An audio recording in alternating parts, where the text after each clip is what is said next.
Curley goes 0 for 3, striking out twice and walking twice. And the batter is Ozzie Smith.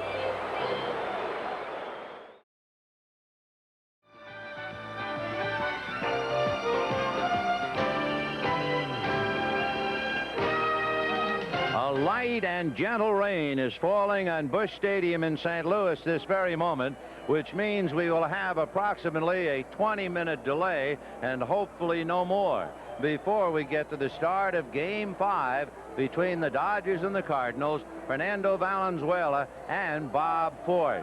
And one of the dramatic moments of last night occurred long before the game. And thank God he is able to be with us today, and we're talking about Vince Coleman. And Vince, first of all, we are so happy to see that you are at least on your feet. How do you feel? I feel great. I wouldn't wish that kind of pain on my worst enemy, you know, holding 1,500 pounds on my leg. And to know that the fact that they got to get it off me right away, and that was just a relief and a great astonishment to know that I feel very good today. I know it was checked out this morning. What's the prognosis now? Is it reasonable to assume that with tomorrow a travel day, you could then play in Game 6? Well, all of the x-rays turn out to be negative. No broken bones, no torn ligaments, just bruises on my knee and thigh. We're going to start treatment early in the morning with therapy, whirlpool, and massaging. And with Gino working, he's an excellent guy. He's going to go out and try to do the best that he can to get me back in the lineup Wednesday. The name of the book was The World of Garp, not The World of Tarp, which involved Vince Coleman as the mainstay. Joe, would you believe we would open up this game talking to him on crutches? No, and it's kind of sad to do that. Can you quickly tell us the true story? There are conflicting stories. You tried to jump over it. There's all kinds of... What really happened? What really happened was I was in the outfield, and it started raining prior to the regular time to hit.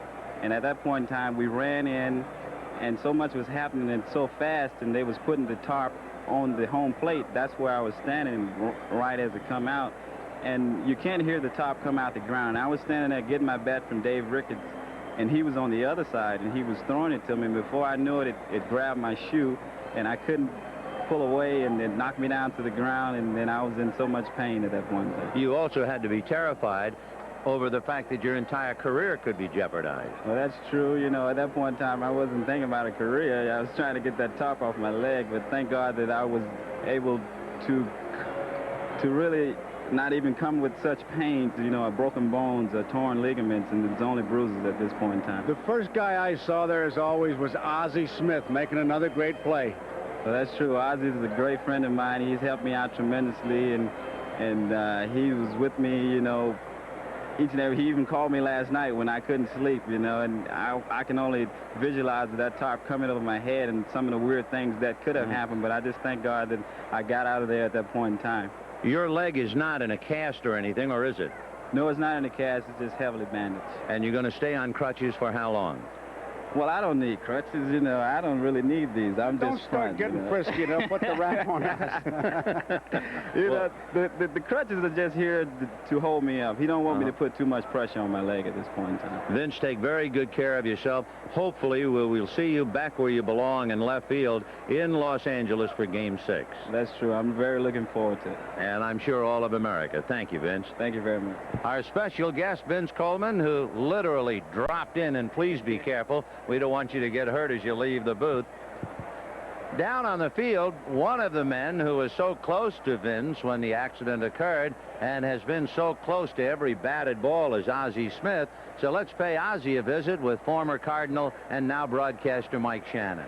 First base. Thank you, Vinny. And Vince Coleman alluded to your help with him when he had the accident yesterday. Ozzie, that must have been a frightening thing for everyone concerned. Yeah, not only for me, but for everybody, the whole organization. And you know, we were very fortunate that it wasn't more serious than it was. Did you actually see it happen, or were you just involved as soon as it did happen? Well, we had just come from down at the cage hitting, and the extra men were hitting on the field, and it started raining, you know, so everything happened so quickly. He had turned around to throw his glove back to Dave Ricketts, and before he could turn around, it had caught his shoe, and he couldn't move, you know, so the guy that was running the machine, there was no way for us to get to him within 15 to 20 seconds, so it rolled up to his knee, and like I say, we're very fortunate it wasn't more serious than it was. Seemed to be after that, and once you found out that Vince was not seriously injured, that everyone was rather relieved and lighthearted about the situation.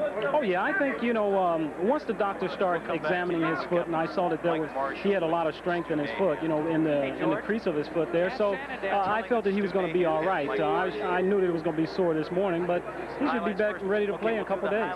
Well, that'll be great. I know he's walking on crutches, and it doesn't look like he's able to do anything right now, but he told Vin and Joe that it was just to keep the weight off of it, and it looked like possibly he could play as soon as Wednesday in Los Angeles. Oh, he could. There's no doubt. He has good strength in his legs, and I think that's one of the things that helped him, too, having strong legs, and because that tarp is very heavy. And, you know, there were a couple guys that tried to move that thing, but we just couldn't do it. Back up to Vince Scully. Vinny, how about the game today? How about the conditions? You have to wait now. Does that bother you?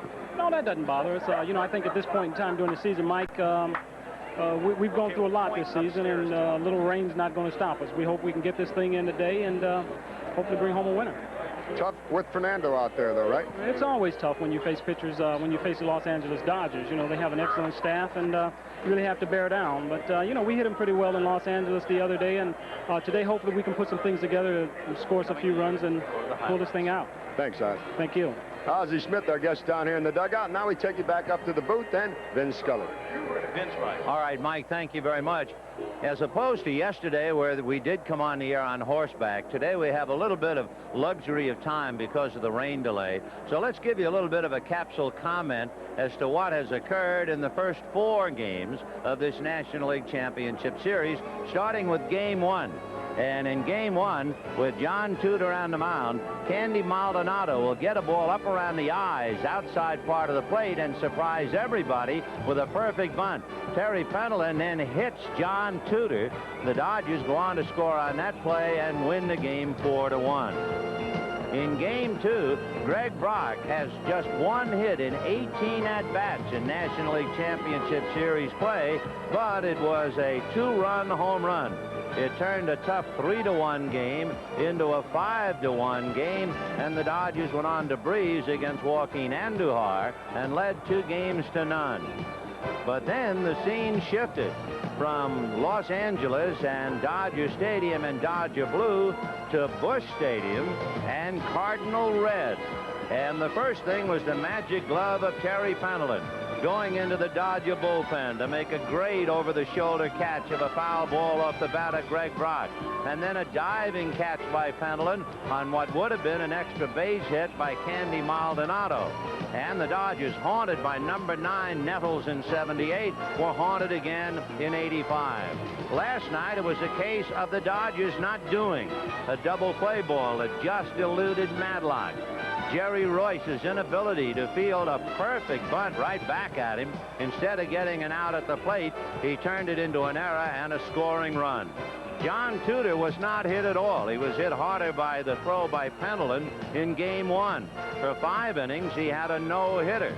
He had a perfect game until he issued a walk, finally wound up giving a run, but it was the House of Tudor in complete control to get the St. Louis Cardinals even at 2 games apiece. And now, of course, the stage is set for Game 5. Well, Joe, as we await the start of Game 5, you can see the umbrellas popping open and the raindrops falling on the tarp. And it's going to be a factor in this game because they can't cover that outfield, and with this artificial surface, it'll just be skidding out there. It skidded somewhat yesterday, but I think today it's liable to be really making some tricks. And actually, of all the major league ballparks that I'm aware of, I think the ground here will absorb the water better, so I understand, than anybody else. But of course, it's a matter of quantity. If it just keeps raining, it's really going to be treacherous. And it's that steady, so it'll make it a little bit tough, and it's not unusual for a player to pick up a ball, an outfielder or an infielder, and throw a spitball across the diamond. Yeah, they all play in rain. I know, but you can still throw a spitball. Well, while we wait, we're not talking about spitballs. We're going to talk about hitters. And we have Mike Marshall available for an interview right now. So Mike Marshall, and we'll go to Stu Nahan. Thank you, Vin. We're down here in the Dodger dugout. The Dodger players, like everybody else, waiting, hoping that the rains will abate. Mike Marshall, he came in here with a 2-0 series edge. That's been wiped out. It's now a 3-game series. Yesterday, the team was embarrassed before a national television audience. Do you put that game behind you now? A loss is a loss is a loss? Well, we have to. It's a short series now. It's 2 out of 3, like you said. We have our 3 best pitchers going. We've got to go back to L.A. There's hopefully going to be 2 games there, and you know, what can you say? The Cardinals were a great team. They won 101 games, and we couldn't come in here expecting to win 3 or 4 straight. And they battled us back, and it's going to be a great series. When you fellas went into the dressing room after the ball game yesterday, you had lost the game 12-2. What was the mood like? Was it somber? We've blown the 2-0 series lead, or there's still game 5 tomorrow? What was it like in there? Well, I really think we were optimistic. There's something about getting blown out once in a while. Sometimes it helps you a little bit. If you go in there and you lose a 2-1 game in 10 or 11 innings, or you blow a lead and end up losing, that might be a little tougher than just getting blown out like we did. There's nothing we could do about it. They just beat us in every phase of the game. It was even, and we had to look forward to the next 2 or 3 games. Game 5, most folks say the most crucial of a series such as this. Cardinals, of course, they win. They go out to Los Angeles with 1 more. You guys win here. Cardinals have to win 2 in your ballpark. Right, without a doubt. And like I said, fortunate for us, we've got our pitching right in order. Early in the year or in spring training, if someone would have told us that we could win 2 out of 3 games to go to the World Series, and we had Fernando and Orel and Bob Welch, our 3 pitchers in order, ready to go, I think we would have taken that, and that's a position we're in right now, so it's all up to us. You fellas were 7-5 against the Cardinals during the regular season. You scouted them, you saw them, you looked at tapes of the teams when they were playing the Mets. Are they doing anything differently right now than they did during the regular season? Well, I don't think so. It's pretty much the way we thought that they were going to play. You know, maybe just the first 2 games, we were a little bit surprised that they didn't play as well as they had against the Mets in all season.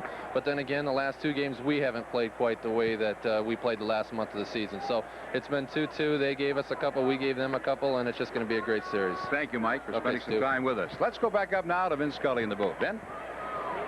All right, Stu, thank you. You know, Joe, in looking at the starting pitchers, several things come to mind. First of all, the Dodgers are pitching a Fernando Valenzuela who was far from the Fernando of earlier in the year. In fact, he has failed to win in his last 5 starts. He has just 1 win in his last 8 starts. And there are those who look at him every 4 or 5 days who think that he's really not 100%. I think in a game like this, though, Vin, most of the guys look at him. He is our horse. He's the guy that we had to get on and ride to get here. So psychologically, he is the guy that has to pitch for him. Now, physically, it's a matter of what happens when he once gets out there.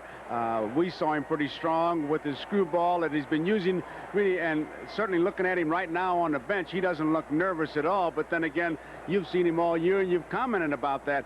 He uses that screwball so well now because he baits you with the screwball and then he gets the fastball by you. So he definitely is a tough pitcher. And the other side, Forsch is quite a story. Bob Forsch, with a record of 8-5, is the only active pitcher alongside Nolan Ryan with more than 1 no-hitter. He has 2, so that gets your attention right away. Secondly, he has been with the Cardinals 11.5 years. That would be the longest continuous stint with a ball club, except for 1 other pitcher, and that would be Steve Carlton, whose tenure with Philadelphia is much longer.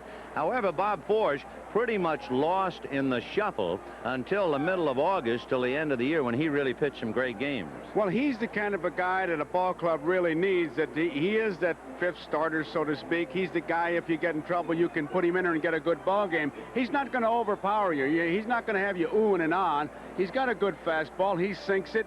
Usually keeps the ball down. He has to have pinpoint control, which he usually has, and he challenges you. On the bench, they would simply say, hey, you're not going to scare him to death. No, not at all. In fact, in talking about pressure and scaring somebody to death, the last weekend of the regular season, the Mets were playing the Chicago Cubs. The Mets were leading early 4-0.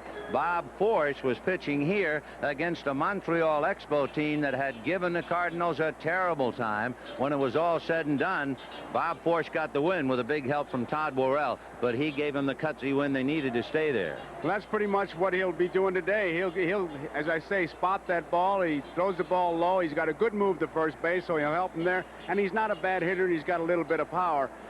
Might just add, too, Vin, this crowd in St. Louis, much like the crowd in Los Angeles, if there is a home field advantage, it is in the boost that you get. I know Tommy Hurt talked about it. He said, well, the crowd got us up and all the hoopla, and it is a factor. It sure is. In fact, a factor factor is the history of these two teams. It is one of the greatest rivalries in all of sports, going way back to 1900. And since we're in St. Louis and looking at the Cardinals, let's grab about 4 minutes, a slice of Cardinal history, and go back to the beginning in the early days. A high pop foul. The Corver's there. The Cardinals won the pennant. The Cardinals won the pennant. The Cardinals won the pennant. Frank Graham of the New York Sun called it the gas house gang. And what a gang it was. Diz was near the drinking fountain, and he said to Joe, "You'll hustle after the ball from now on." He said, "When I'm pitching out there, I'll punch you right in the nose." And with that, he got up and started for Joe. And Paul joined him. And Joe just carefully reached down for a bat. And he said, "Step up here, boys, and I'll separate both of you." Well, we finally got that quieted down. About the third inning, we got the bases loaded. We were 2 runs behind. Medwick hit one over in the trees in Shenley Park. He come in, went right to the drinking fountain. Diz sitting right there in front of it. Joe took a big drink of water, spit on Dean's foot, and he says, "See if you can hold that lead."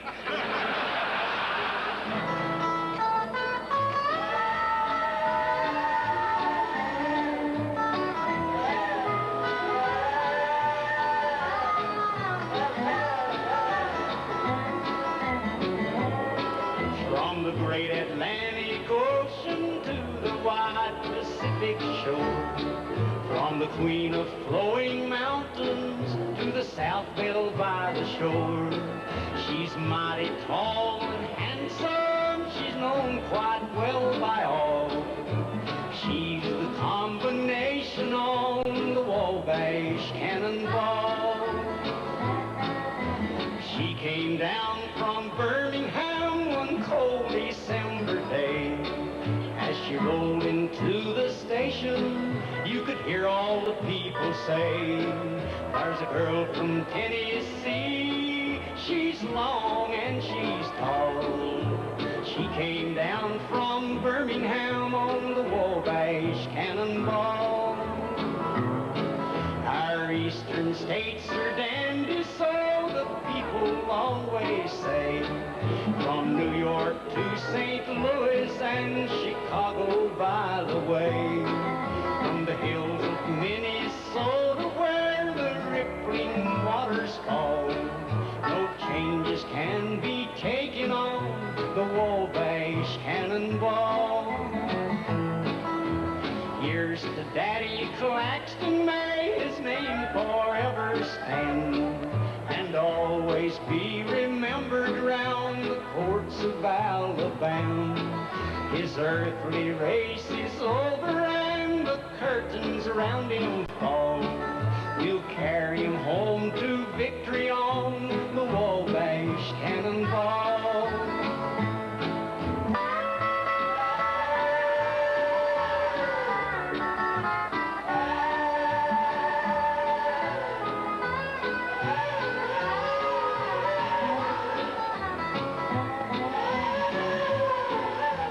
Listen to the jingle, the rumble and the roar, as she glides along the woodland, through the hills and by the shore. Hear the mighty rush of the engineer, that lonesome hobo squall. You're traveling through the jungles on the Wabash Cannonball. Pepper hit one down to second base, and Gehringer, nice and cleanly, picked it up and give it a Rogel. Diz went up when he should have been going down, put a knot on his head, and they carried him off. First remark he said when he come to in the clubhouse, "They didn't get Pepper, did they?" The voice, of course, is Leo DeRocher, and that's home video available, a history of the Cardinals for St. Louis fans and, for that matter, baseball fans everywhere. It's interesting to look at it and realize the closeness of these two great franchises. One of the great baseball minds of all time, synonymous with St. Louis and Brooklyn, Branch Rickey. one of the great baseball names synonymous with St. Louis and the Brooklyn Dodgers would be Leo DeRocher. Right. One of the great outfielders with the Cardinals, Ducky, Joe Medwick. And, of course, he played Dodgers. with the Brooklyn Dodgers. And, of course, now they're trying to wear each other out. The next section, and before we get to the next section of Cardinal history, we should spend a minute or two with you because you might very well have a memory. If I play word association with you and I say Stan Musial, what do you think of? First friend, then concentration. I never saw a hitter concentrate as much as Stan. But then you kind of got me when I was watching that great film, and probably it was Doc Weaver's film, because a lot of people know and some don't that Stan got into this Gas House Gang thing with the Mudcat Band by playing the harmonica, and even in '46 he would play coat hangers like he was a drummer, and that was his way of relaxing. But in the batter's box it would be concentration. He was an unbelievable hitter. You would never ever forget the Stan Musial wiggle, which I think had a great deal to do with the success of Ladies' Day in those days. But anyway, let's crank up some more of that home video and take another 4-minute slice of the St. Louis Cardinals history. Of course, I remember when I first saw Stan. Stan and I went to the same high school together, and I happened to go to one of the basketball games, and he was on the basketball team. And at that particular time, my sister was going with dating one of the basketball players, and when I came home, I said, "Who is that cute young man on the floor?" You know. That was me.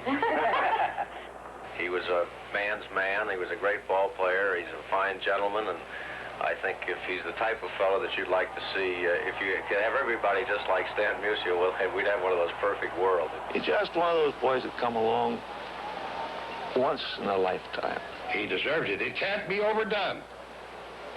There isn't anybody with enough eloquence to pay tribute to that fella for what he deserves. Stanley F. Musial, swinging Stan the man. He's the man that thrills the fan, swinging Stan the man. Stan the man. In a Pennsylvania town in 1921, to a miller and his wife one day was born the son. Stanley F. Musial, swinging Stan the man. He's the man that thrills the fan, swinging Stan the man. Stan the man, Stan the man. In the good old USA where baseball is the game, many records in the book now have his famous name. Stanley F. Musial, swinging Stan the man. He's the man that thrills the fans, swinging Stan the man.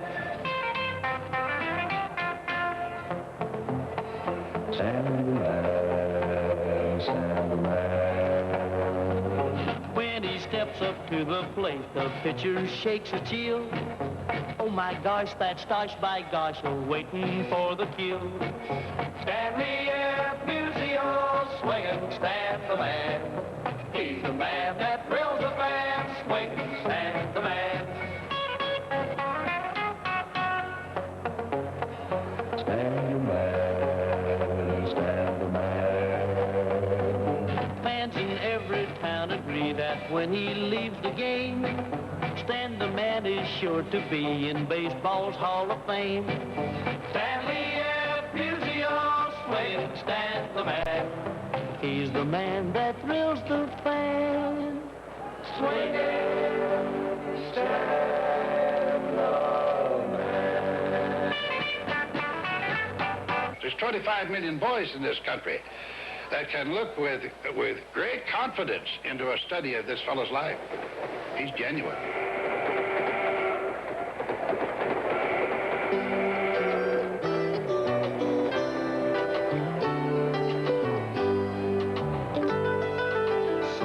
Close to cornfields, a kid with wide and hungry eyes throws a taped and faded baseball against an ugly concrete wall.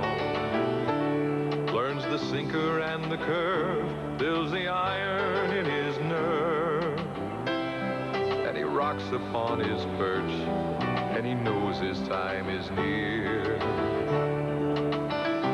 He hears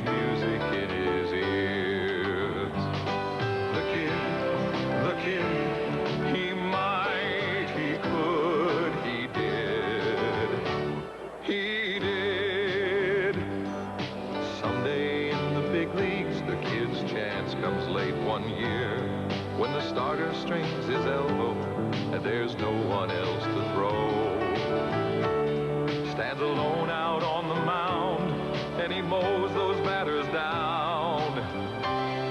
And he rocks upon his perch and he knows his time is near. He hears music in his ears. The kid, he might, he could, he did. And the more he threw, the more they knew to trust his winning way. Stayed around for 15 years. Pitched the 7th game, won it twice, always willing to pay the price. Fame and cheers never turned his thought. He gave the crowd what they had bought. And the best he did for free, so the rest of us could see. No one is born to win, comes from somewhere deep and in.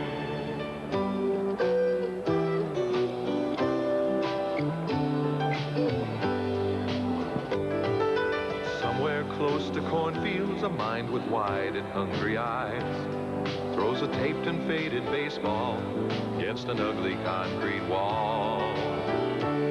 Throws the sinker and the curve, builds the iron in his nerve. And he rocks upon his porch, and he knows the time is near. He hears music in his ears. The kid, he might, he could, he did. He did.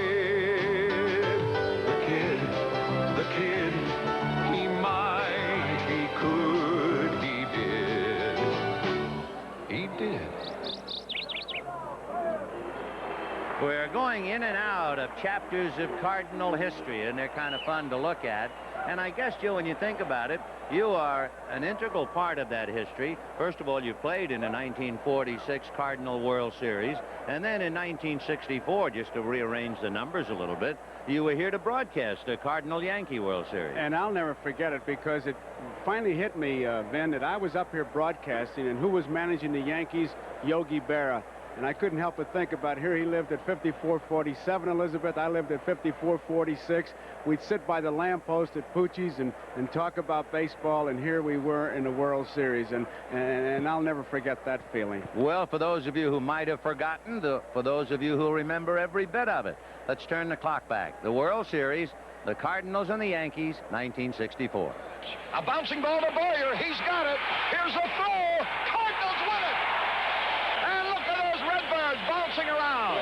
The Cardinals have won their ball game, 4-2. Pittsburgh has won.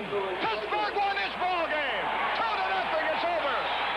The National League race is in a tie. Holy cow! Here it is. A bouncing ball. This should do it. The Cardinals are in first place. It's a ground ball to the right side. Mazeroski has it. You're in first place, Harry. Hey! Let's go! Get him out! A high pop foul. The Corvers there. The Cardinals won the pennant. The Cardinals won the pennant. The Cardinals won the pennant. I used to ride by the old ballpark, Busch Stadium, Sportsman's Park, and during the winter, coming from minor league baseball, and I'd say to myself and vowed to myself that one day I would play in that ballpark. I really have it all epitomized in 1964 when we played the great New York Yankees. And as a hometown boy, playing in Sportsman's Park, hitting a home run off of Whitey Ford. You can't dream those kind of things. They just somehow seem to happen.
son's chest. Make him one of America's best. He'll be a man they'll test one day. Have him win the Green Beret.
Down in the bullpens and getting ready right now, Bob Forsch with a record of 8-5.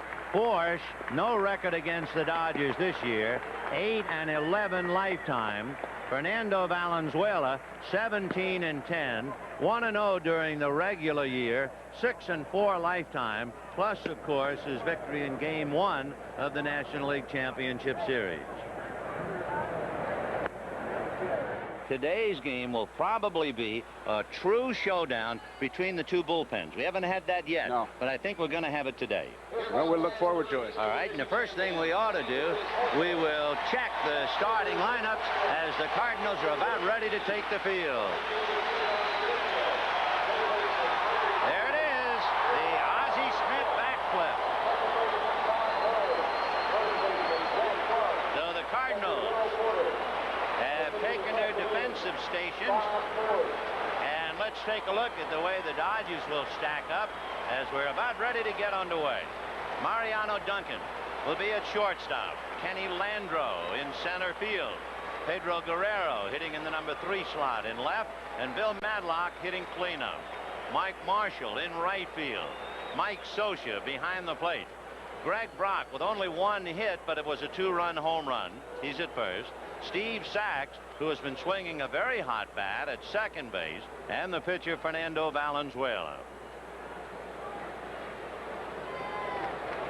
Defensively, Landrum is in center field. McGee, Cedeno, and that's pretty good speed, of course, in left and center field. McGee will have to cover some ground for Cedeno, who's in there for his bat. Pendleton, what can you say about Pendleton? He's just been playing tremendously at third base. Ozzie Smith, backflip. Most people, they would think they would be hot dogging it, but not with him. He does it all the time. The crowd loves it, and why not? Tremendous shortstop. Tommy Herr at second base. Jack Clark at first base. Porter behind the plate, and the spotlight brightest is always on the pitcher. And if Forsch has got his good stuff, he'll be keeping that ball down. Here comes Ozzie out, and fans love it. And I mean, he is a good athlete, good enough. No danger of him getting hurt doing that. Isn't that beautiful? Well, he's been doing cartwheels and handsprings for years in the National League, the Wizard of Oz. Now, all eyes center stage on Bob Forsch. Bob Forsch has made 9 of 19 quality starts. He was in the Cardinal rotation from the middle of April through the middle of May. Then in the rotation from the end of May to June, he was then dropped out of the rotation. That's when the Cardinals went to a 4-man rotation, and the one man who certainly profited was John Tudor. He was out of the rotation from June 9th until August 11th. However, from August 11th on, He has made 7 of 10 quality starts, 6 innings or more, and 3 runs or less allowed. His best game, a 3-hit shutout against the Phillies in September. Vin, here is something that really surprised me, because you talk about the Cardinals, and we saw it in the movie. You think about Pepper Martin and one of the great names, Dizzy Dean. Just think, with 5 more victories, Bob Forsch will tie Dizzy Dean for number 5 on the all-time St. Louis wins list with 134. You can win a lot of bets with that one. And as we had said, he is the senior man as far as point of continuous service on the Cardinals. Only one other pitcher in the National League has been with his team longer, and that would be Steve Carlton, who was traded by the Cardinals to the Philadelphia Phillies. Another thing about Bob Forsch, the Cardinals have an extra bat in the lineup. He has 8 career home runs. He hit 1 this year in Atlanta. So they have a lot going for him. He might be considered the number 5 pitcher, but they give him a ball and he's equal to the job. You mentioned Steve Carlton. He's in the ballpark watching this game. Stu Nahan and Jay Randolph and the players and officials who cooperated, along with the home video film, to help us with that lengthy delay, because now the stage is cleared and here we go, game 5. Ball 1 to Mariano. Bob Forsch with 2 no-hitters in his career in 1978 against Philadelphia and 1983 against Montreal. Strike, 1-1. The most walks he allowed in a game, 6, in a no decision against the Cubs. He is not a strikeout man. His high 4, and he has done that 6 times. He's behind 2-1.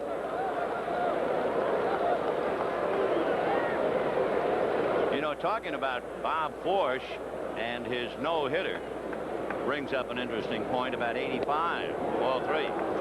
We didn't have a no-hitter this year. So this year is only the 2nd year without a no-hitter since 1949. The other year without a no-hitter was 82. Strike, 3-2.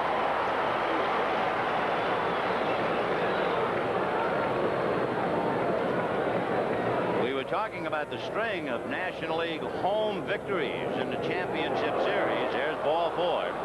The home team has won 12 consecutive National League Championship Series games. The last visiting National League team to win a game, Philadelphia, beat the Dodgers 1-0 in 1983 at Dodger Stadium. Forsch has a good move to first base, and he's quick unloading to the plate, so he will give his catcher a lot of help. And you can expect Duncan, if he gets any kind of a jump, to just take off, even though a left-hand hitter and a big gap between first and second. He's 4 for 4 against the Cardinals during the regular year. 4-1.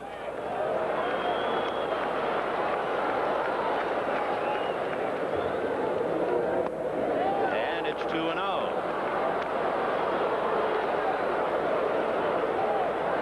Landro looking at Amalfitano, and Duncan at first. This is your run and hit situation if you so choose, because he's got to throw the strike and you got speed, and if Landro doesn't like it, take it and take your chances on the stolen base. It's a decision Lasorda will have to make. They're just trying to settle Forsch down. That's not like him. He usually has good control, does pitch down, but not usually this wild. Landro, by the way, is not a patient hitter. In other words, if he's up there free, he rarely walks and he rarely strikes out. So let's see. He doesn't go, and he takes a strike. So they must have put the handcuffs on him. They did. They had him taken all the way, which is a tip-off on the way Lasorda is going to play this game. But he's not going to do anything until he gets 1 strike on him. And, of course, now you got manager's delight, 2-1. Well, we'll see if Duncan is going. 2 balls, 1 strike.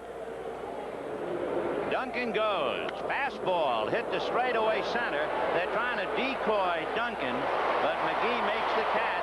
The throw will come to first anyway, but he got back. Herr and Smith tried to decoy him on a ground ball. I think if one of them would have done it, they might have been able to get him. Now, Duncan gets off pretty good. Now, both Herr and Smith, now he's looking around and wondering what's going on. You can see that both of them were deking, and then he was able to pick up the ball. And still, he made McGee and the other deke was Jack Clark, who stood at first base as if he was thinking about San Francisco, and the throw was en route to him, a one-hopper, and Duncan got back with Manny Mota hollering to him in 2 languages at least. All right, here's Guerrero hitting .385. 3 RBIs. And he hits a double play ball. Ozzie to her to Clark.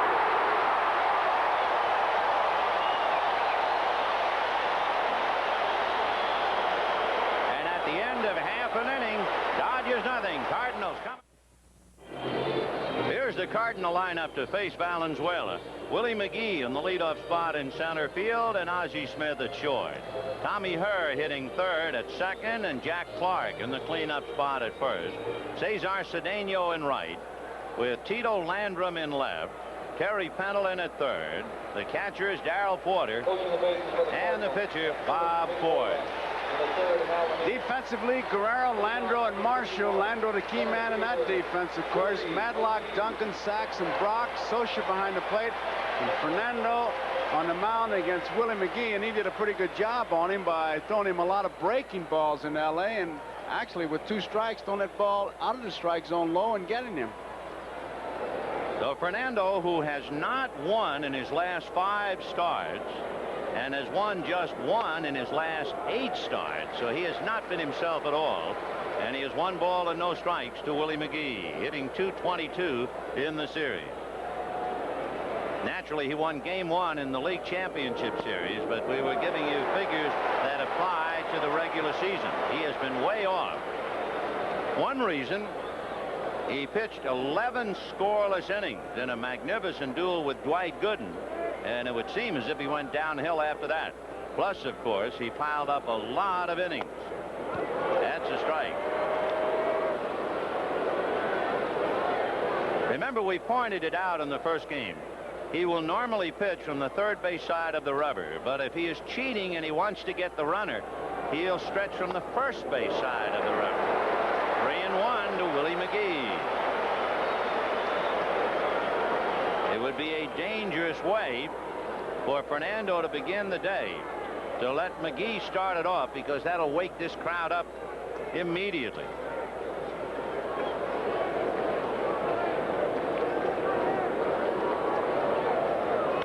Fouled away. 3-2. You know, we were talking about Whitey Herzog last night, and we mentioned the fact that he told us he was irate at the press because they had taken a quote that he uttered in May about the Dodgers being horse bleep and living in bleep, and then they used it in October, and the reporters say not so. It is a case of faulty memory, to say the least. Check swing, no swing, says Crawford. McGee is described on defense as being able to turn doubles into singles and outs, and on offense able to turn a walk into a double or a triple with the stolen base. And Fernando really flirting with danger as we watch him deliver with walking McGee. So now you have Ozzie Smith coming up with Tommy Herr and Jack Clark to follow. And Mike Socia really looking for some help. Scroogey missed, and we'll try and watch Fernando and see just where he positions himself on the rubber. He's still in a normal spot. McGee right foot on the rubber on the AstroTurf. And Fernando hasn't made a good pitch yet. There's no doubt that it's upsetting when you get to McGee's or Vince Coleman's on, you break your concentration. He has not made a good pitch, as Vince said, and you can see Socia checking with the bench in case they want to pitch out. He gets it from Malfitano, but Valenzuela's control is not that good. He can forget about pitching out. He's got to get some strikes. He is not nearly the pitcher that I remember in June, July, and August. I think the innings have really taken their toll. He worked 272 innings. He allowed way over 200 hits. He walked over 100, and he had a poor defense, which meant he had to face extra hitters all the time. And he's behind 3-0. Mike Socia really trying to fight for that strike as he tried to frame it to give his pitcher some help. Didn't get it. 3 balls and no strikes to Ozzie Smith. Willie McGee at first, nobody out, no score, and he's missing by plenty.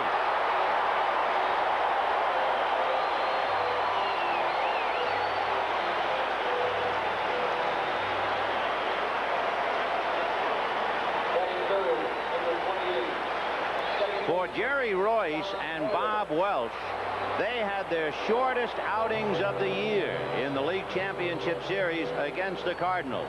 And Fernando is in trouble immediately on 2 walks. And Lasorda saying, why isn't he getting it over the plate? And you got to be careful here because you just can't take for granted that Herr's going to take that first pitch. You're going to have to make sure he gives you a good, hard pitch on that first one. Tommy hitting .357. He has a hit in each of the 4 LCS games. But the Rabbits are aboard, McGee and Smith. And, of course, the Cardinals, having stolen 310, they're always a threat to go, and especially double steals. Sachs trying to bird dog. Willie McGee, for instance, has stolen third base 4 out of 6 times. And it cut down that lead by McGee. You can see it's not that close. The ultimate, of course, is to pick the runner off, but you want to cut him down a couple steps and maybe make that play at the plate.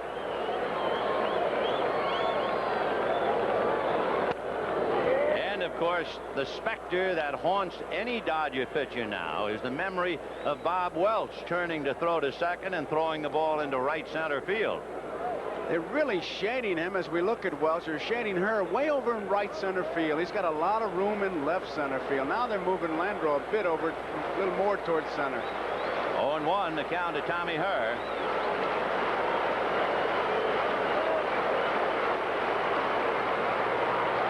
Ground ball down the line.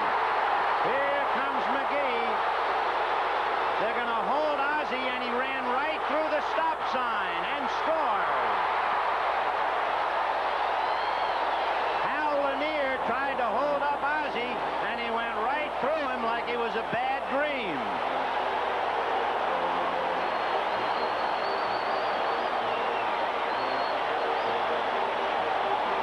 It's a 2-base hit for Tommy Herr, and Lanier, with nobody out, tried to hold him up, and Ozzie just ran right through him. The relay, though, had nothing on it, no chance in the world.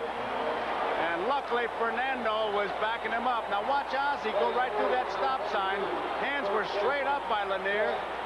Pulls him back here, but Ozzie, he just kept coming. Fernando, a good play backing it up because the relay throw was very high. I'll be honest, I haven't seen Fernando make a good pitch yet. Not one. That was a breaking ball that Herr hit, and it really didn't have that much bite to it. Well, here's Jack Clark, and it's a strike. Tommy Herr now has 5 hits in the league championship series. That was his 6th, and that includes 4 doubles and a home run.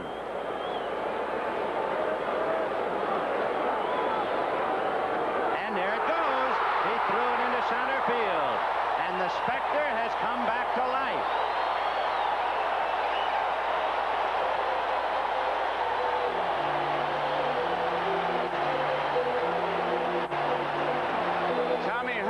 Press conference as we look at Bob Welch, who threw one in the center field but threw it to the first base side of second. This throw is not even close. I mean, Sachs can't even get close to getting a glove on it. I don't know what they would have done if they hadn't practiced so much. Tommy Herr said that clubs make outlandish plays against us, trying to pick us off, and we've seen it twice here in this series. The Dodgers have practiced it and still threw it into center field. The infield is up except for Madlock. Lined at Madlock, and he goes to his knees prayerfully that it didn't kill him. Whoa. Right at him. Hot corner. That proves it. Down he goes. He says, luckily I saw it.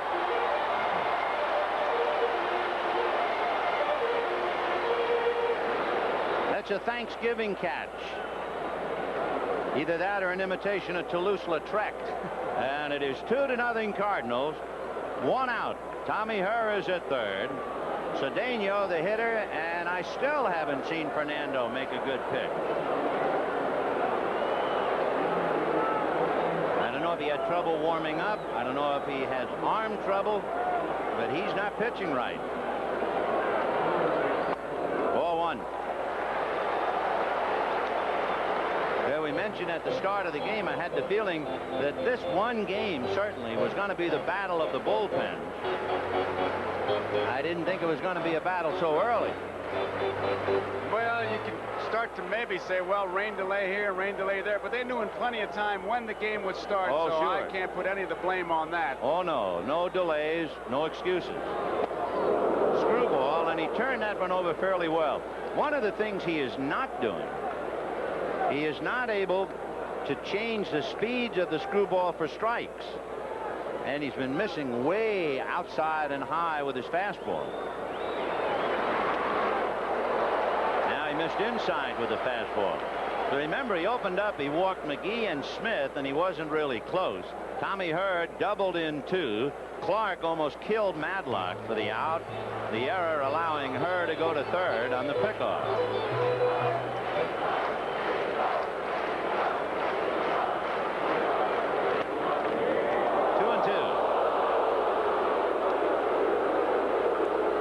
Runge is the plate umpire. That's a much relaxed Fernando a good 45 minutes ago, leaning on Len Matusak's shoulder.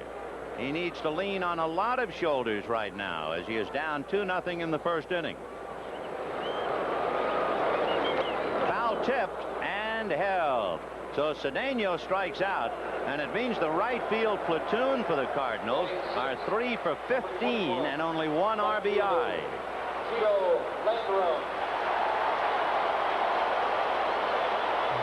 One of the heroes of last night's onslaught with 4 hits, Tito Landrum. And as we said, when you look at that name, you think it is of Spanish origin for sure. He was born in Joplin, Missouri. Scroogey missed. On deck, Terry Pendleton. High fly ball to Landro. So he's out of it cheaply enough. 2 runs, 1 hit, 1 error, 1 left. At the end of an inning, Cardinals 2, the Dodgers nothing. Madlock, Marshall, and Socia coming up. Game 3, first inning. Bob Welch on the mound. Vince Coleman at second, and the pickoff throw goes over the head of Paul Runge into right center field. Deja vu today. Game 5. Fernando almost hits her and throws it away. In that first pickoff play, you saw a lot of daylight between the shortstop and the runner, so the play was there. I mean, you had to throw the ball because that's what you make it up many times in an ad-lib play. This one, the second one, though, was even worse than the first one to this extent. And the second baseman is coming over, and to the shortstop side of the bag, there's no way that Sachs is going to get it. If you're going to make the throw, you got to throw it from the middle of the bag towards first base where Sachs is coming from. The only thing I'm surprised Sachs didn't do is climb on top of Herr's back as if to catch it really and try and knock him down so he couldn't advance. Line drive at Pendleton.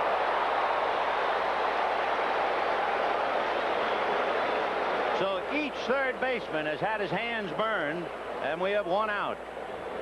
No time to think here. Just put the glove up, and there it is. He is really showing some great reflexes. Number 5, right fielder Mike Marshall. 1 away, Mike Marshall, who has 4 hits, hitting .250, 2 RBIs. He took 2 to very deep last night, you might remember. Leading off, he sent McGee to the warning track and what would have been a home run at Dodger Stadium, but just a long out here. High chopper over the mound, back a second. There's Ozzie. Right in the middle of that play, he knew he had to get something on it. You could see him in midair kind of kick his body in gear. And that's what made the difference. Now, watch him right here.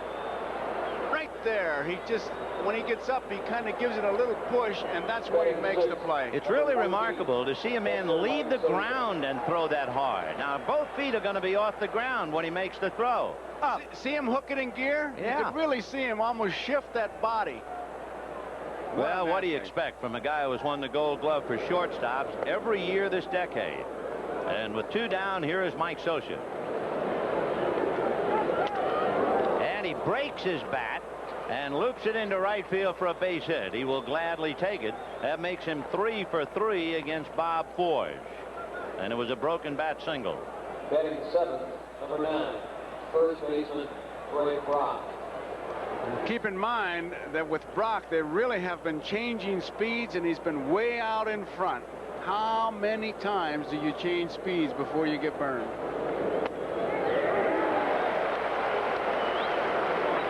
What a pitch that was, right on that outside corner.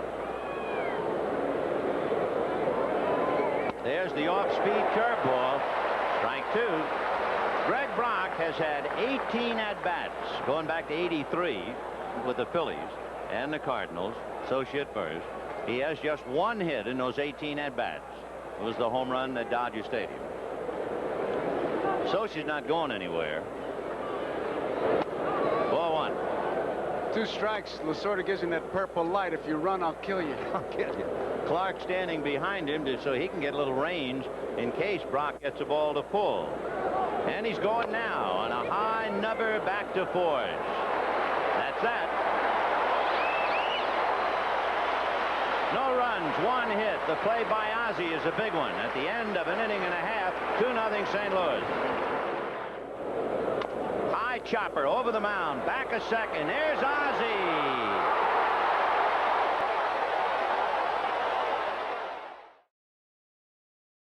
When you look at the top of the 2nd inning, you realize what can happen in this fascinating game called baseball. Madlock hit a BB right at 3rd. Marshall lost a hit by Ozzie Smith, and that's hit into right field. And Pendleton now, let's see if he turns on the heat. He's going for 2, and he has a double. And Fernando is in trouble again.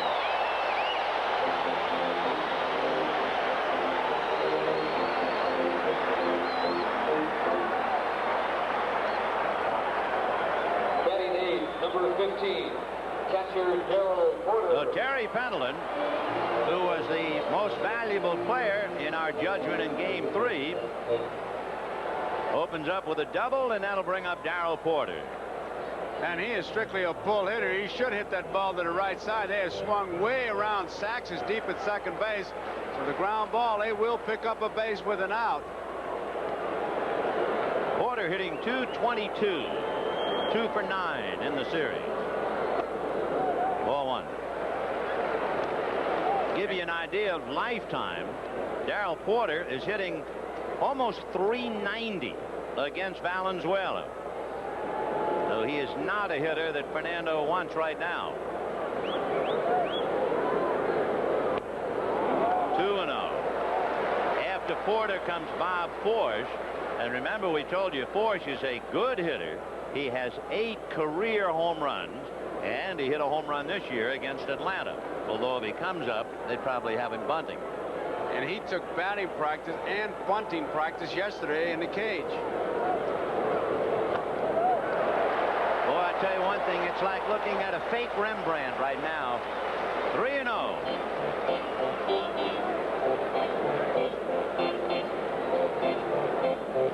You really don't get the feeling he's in command. No, Usually, not at all. He stands on the mound as if to say, I'm king of the hill, come get me. He doesn't give you that feeling.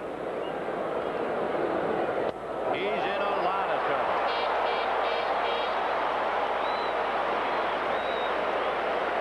Fernando has walked 4 in 1 inning plus. Lasorda is beside himself. Batting 9, number 31. No one going down to the Dodger bullpen yet. I can't believe, Lasorda said, and then the camera left him. But that's how it started. I can't believe. Really charging hard at first base. Brock ready to come in. Force is bunting. Got it down. Fernando has to go to first.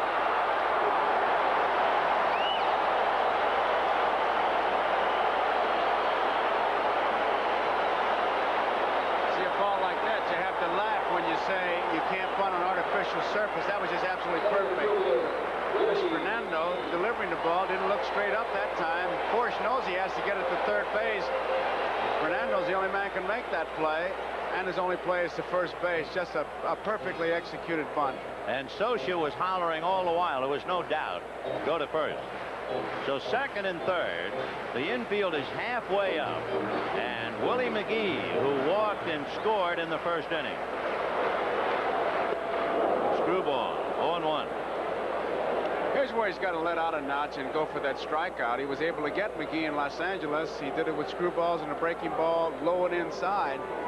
He's got to go for it here. McGee has struck out 4 times in the series. 0-2. Pendleton down the line from third. Porter at second. 0-2. Got him. Showed me something on that series, Vin. That's the best bit of pitching he has done, and it's the 5th time that McGee has struck out in the series.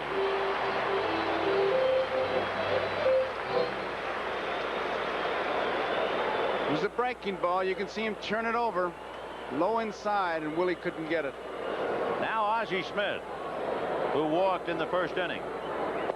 0-1. It's hard to believe that the leading hit getter for the Cardinals after 4 games would be Ozzie Smith, and for the Dodgers, Steve Sachs. But that's the way it's worked out. Ozzie with 7 hits. Pops it in the air. Duncan out. Guerrero and Landro. Duncan. And Fernando really dodges a bullet, and at the end of 2, the Cardinals 2, the Dodgers nothing. We'll be back after these messages from your local station. Discussion between Madlock and Lessort. Wonder what that's all about.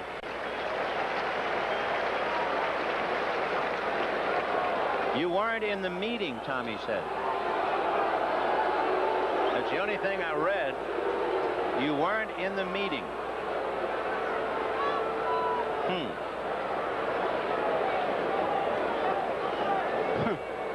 Leading off and batting 8. It didn't appear as much of an argument. It was a discussion, more or less. Yep. The lights are on in the 3rd inning, 2-0 St. Louis. They seem to be all in agreement as to what's wrong. The Dodgers, it is. Steve Sachs, followed by Fernando Valenzuela, and then Mariano Duncan. 2-0 Cardinals in the 3rd. Strike.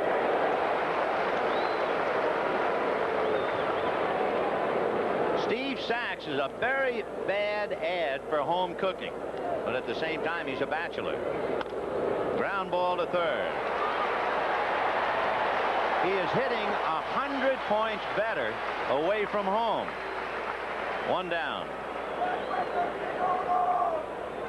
Fernando coming out, and Bob Forsch. We were talking about the 2nd inning. It has gone by virtually unnoticed, but just look at it. Bill Madlock hit a line drive at Pendleton. Marshall hit a ball up the middle that might have been a base hit, but Ozzie Smith made a great play, and Socia singled to right. But instead of the Dodgers having an inning and at least a run, they came up with nothing. 0-1. So once again, the Cardinal glove figures prominently. Fernando, about the best Dodger hitting pitcher, pops it up. And it'll be Tito Landrum. I would say it's fairly simple, Vin, to know when Forsch is in trouble. If he gets the ball up, I mean, start to get to the phone, because he has to pitch down, and he has been there in all his pitches that he's made. He hadn't gotten the ball above the belt yet. Only 2 fly balls recorded, one by Landro, this one by Valenzuela, and of course that blur that Madlock hit at Pendleton. A key performance in the 1st inning was Mariano Duncan opening up with a walk, and if the Dodgers had an opportunity to seize the initiative, it was there. But Duncan stayed at the plate. Remember, the count went 2-0 to Landro, eventually 2-2 to Landro, and eventually Landro a harmless fly ball, and then Guerrero hit into a double play. Ground ball to Clark. See you later. The Dodgers tiptoe through the 3rd at the end of 2½. The Cardinals 2, the Dodgers nothing. Kerr, Clark, and Cedeno. Remember years ago they had one called the Faces of Eve? Let's look at the faces of Fernando. From the smile to the intent concentration, to the sign of trouble, to having allowed 2 runs in the 1st inning. And now ready to go to the third, having dodged a couple of bad moments in the second inning. He's down 2-0 and facing the heart of the Cardinal lineup. Tommy Hurd, Jack Clark, and Cesar Cedeno. Thinking about a bunt. He had Madlock on the move, and the count 0-1. Tommy Hurd hitting .400, including a home run and 5 RBIs. For good measure, a stolen base. He's been magnificent. A 1-2 hopper to Duncan. One away.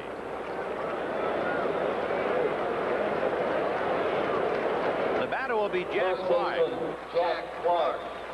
Clark maybe hit the hardest ball of the game. That was the ball he hit that Madlock caught dropping to his knees. It went pretty good last night, got under it. It really sounded. It had that home run sound, but hit under it. He's been getting his ribs. If he gets a hold of one, he'll pull those seats in.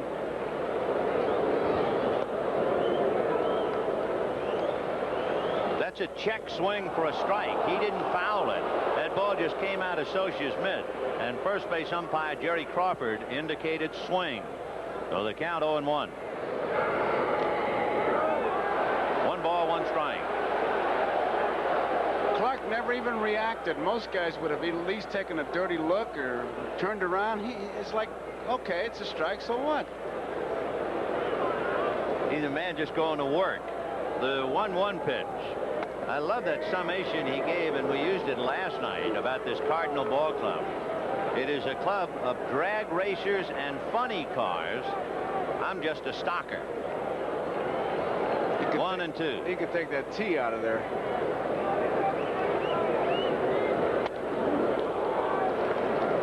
He came inside with the fastball, but got it too far, and the count 2-2. Fernando's making a lot of pitches, having already walked 4 in 2 innings. He's made 42 pitches,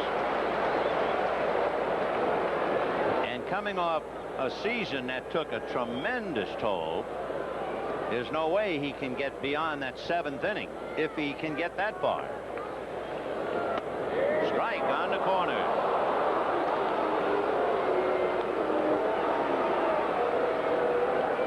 Fernando's 3rd strikeout. Right fielder, Cesar Cedeno. Of course, that's another thing people forget about. Strikeouts are a pain in the arm. I mean, they look good in the paper, but you have to make at least 3 pitches to get the guy. As a hitter, they pain you somewhere else. Here's Cedeno. He struck out in the 1st inning. Strike. Screwball. Lasorda says he doesn't put much faith in counting pitches, but when he gets over 100, Fernando, he starts to get concerned, and Ron Peranowski's next to him. They're watching it very closely. 0-1.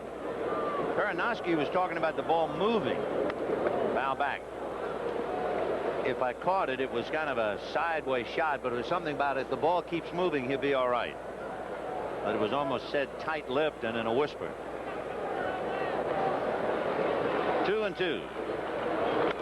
High pop foul. Back of first, down the line, and Brock makes the play right at home plate. So for the first time, the Birds are quiet, and at the end of 3, the Cardinals 2, the Dodgers nothing.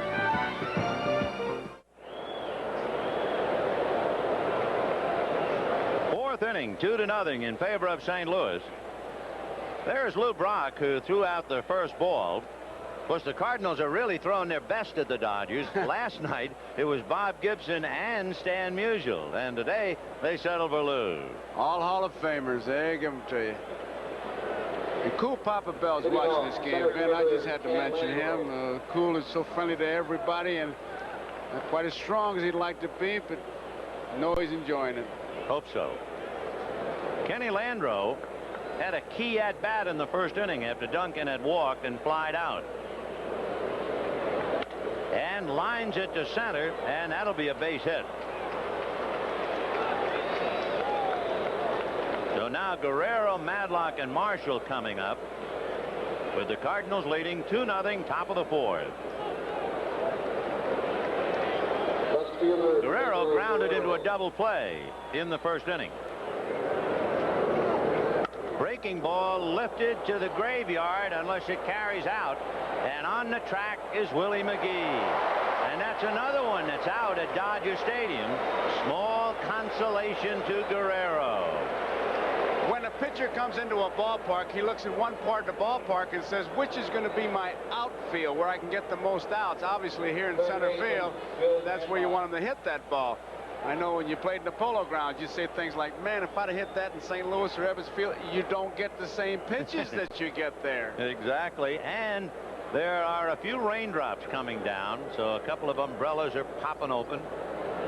Raincoats put on, and here's Madlock. Madlock lined out to Terry Pendleton in the second inning. Madlock in his career is hitting over 300 against fours with 1 home run.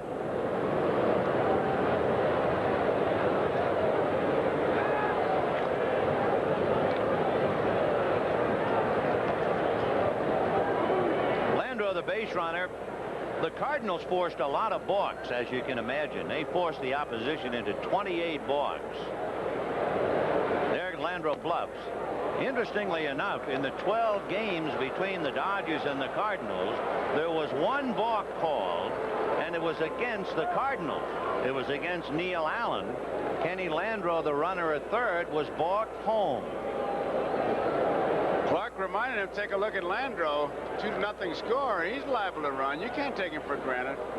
2-0. He goes, and so does the ball. High drive into left field and gone. And Madlock wears out force, and the Dodgers have tied the Cardinals. Quite a contrast in the reaction of the fans on home runs that are hit here, and that's pretty. You expect that. Madlock got the ball up, and he just hit it right over that left field fence. That wasn't hooking like that other one he hit.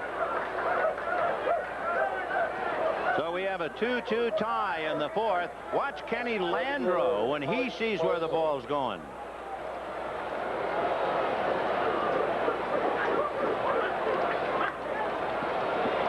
Let that little boy in him out that time, didn't he? And how? Here's Mike Marshall.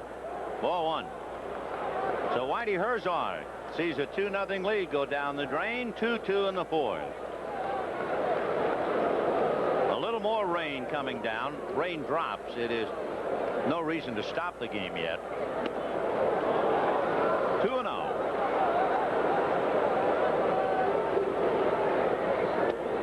And he missed low with the fastball. 3-0. And he's aboard.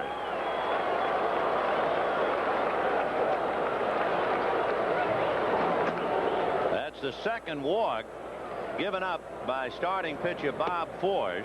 Down in the bullpen, Ken Daly, the left-hander, answers the call, and he'll be first man up as Rourke goes out to the mound. This is his best combination as far as hit-run plays are concerned, too, because we've said it so many times. Socha can handle that bat. So Daly heating up. Socha followed by Brock. And I would think Brock is the key for Daly to get ready.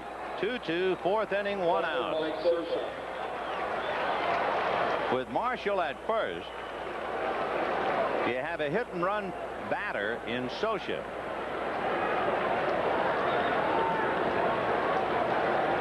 They're going to be looking for something. There he goes, and they pitch out, and now they throw back, and he gets it because of the bad throw.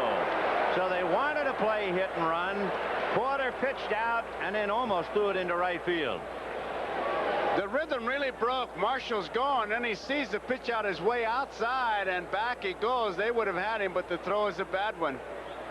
Reminds you of when Mike Socha had his runner picked off and threw it into right field. That one almost went down the line. Let me do it again. There he goes. And then he goes back again. And he now tipped him. they're calling interference. They sure are.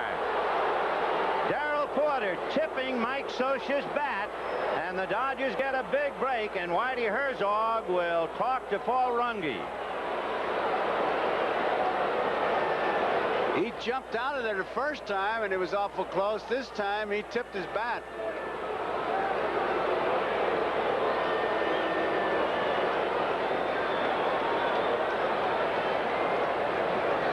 So 2 pitch outs in a row on 2 possible hit-and-run plays, and the Dodgers wind up smelling like a rose as Darrell Porter will draw an error for interference. Look at him come up. He's way up there. Pitch out, and Mike calls it right away. Watch Scioscia. Yeah, you can't act that quickly. No. He jumped way out there. He was anxious on that pitch out, a double pitch out. They had it right both times. Marshall did a pretty good job of base running there. He sure started did. and got back. So now here is Brock. Off speed, hit down the line, foul. Take another look at that interference call. He's out far enough, but he's up too close, and here comes Whitey Herzog. I tell you what, remember I said Ken Daly was warming up, and I thought he was warming up for Greg Brock. And Herzog let Force make 1 pitch. That could have been a tremendous mistake. Brock takes him deep and foul, and now they're going to bring in Ken Daly. I couldn't figure out why Daly was up if he was going to let Greg Brock come up to the plate, and he dodged a bullet, did Whitey Herzog. Paul Runge about the interference. He has a left-hander in the bullpen, Ken Daly, and I'm sure he had Daly ready to come in to pitch to Greg Brock. But he was so hot with Runge, he walked back to the dugout, and he let his pitcher, the right-hander, Bob Force, hang a curveball to Greg Brock. And Brock took it downtown, but foul. And then Whitey, as if his wits came back to him, said, holy mackerel, what am I doing? And he went back out and brought in Daly. Now, I mean, he might tell me I'm full of beans, but it's a reasonable thought. It is reasonable, and you can carry it, I think, a step farther. What about the coaches? Somebody could have said, hey, Whitey, you want him to pitch to Brock? Well, Brock will play no more today. Enos Cabell comes off the bench to hit for him. He had 1 shot at Whitey, and he got a hanging curve at that, but he pulled it foul. What a maddeningly wonderful game this is. Oh, it's great. All right, 2 on, 1 out, and here is Cabell. Enos Cabell hitting 100. He's 1 for 10. First ball hitter. And pretty much of a ground ball hitter. In the dirt. He waved the runners and they didn't go. So Cabell waved them over. But the runners held. You don't have that much speed out there. Marshall at second, Scioscia at first. Watch Cabell now. Actually, Scioscia was actually halfway to second base. He really had a big jump. Mike wasn't quite as aggressive as Scioscia. Now, that's going to be a key play on a ground ball. If the runners move over, then the Cardinals play halfway or even up. He's not sure. You could see he was undecided. He didn't get a good view of that ball, and only because it was in front of him, because they teach you if the ball's in front of the catcher and he blocks it, don't take off. And Marshall did not get that good a view. Now, if he hits into a double play, that's been a big play. Ground ball to third. Pendleton to her. How do you do? Can you believe this game? All you have to do is watch closely. Guaranteed you'll see something. Build and build, and there it was. He goes, and so does the ball. High drive into left field and gone. And Madlock wears out Force, and the Dodgers have tied the Cardinals. Play is made on the pivot. Watch her. He gets a good ball from Pendleton, but he gets out of the way. But watch as he throws. His arm is almost pulled, and it goes to the right field side. But Scioscia doesn't even touch him. This is a great shot. And watch how Hurd just gets over him. Beautiful pivot. So there was a great deal going on in the top of the 4th. Now let's see what's in the bottom of the 4th with Tito Landrum way out in front of it. Landrum with 4 hits last night, 0 for 1 today. Is he impressive so far? Screwball grounded to third. Cabell is now over at first. One away. The batter will be Terry Pendleton. So Bill Madlock's 2-run home run gets the Dodgers even. And we're 2-2, bottom of the fourth. Pendleton doubled to right in the second inning. Darrell Porter walked. Bob Force sacrificed. And then the key out. Fernando struck out McGee. Ground ball to the left of Duncan. 2 down. Fernando now has retired 8 in a row since the walk. Catcher Darrell Porter. And here's Darrell Porter.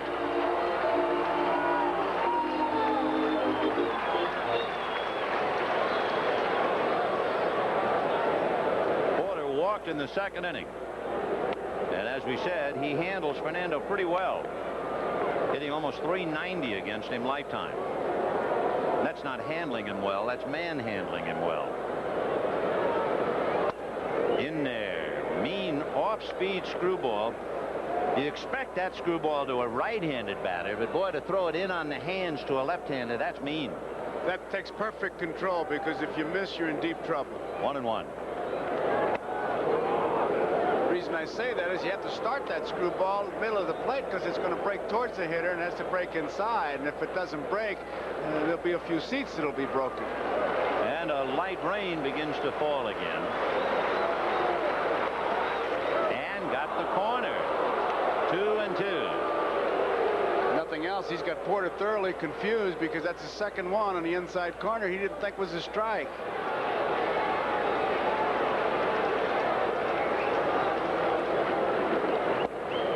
Ball 3. On deck, Ken Daly. And he walks Porter a second time. And of course, that's a big break for the Cardinals. Even if Daly makes the last out, you get him out of the way, and you start the 5th inning with leadoff man Willie McGee. It's a breaking ball. He's going for the strikeout here, and it's just too low.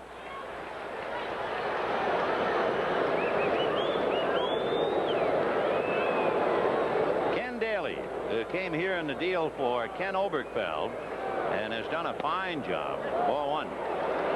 Part of that bullpen by committee that Whitey has. And for Daly, as the fates would have it, his first career major league save came the 9th of May against the Dodgers. It is interesting to look at the Cardinal bullpen. Daly, LeIty, and Worrell combined for 35 saves. Previously, they had a combined 1 save.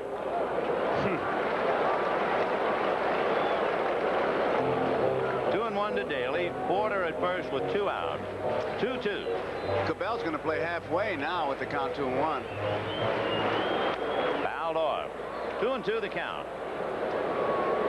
Daly had 5 hits during the regular season. He went 2 for 5. And promptly bangs it up the middle.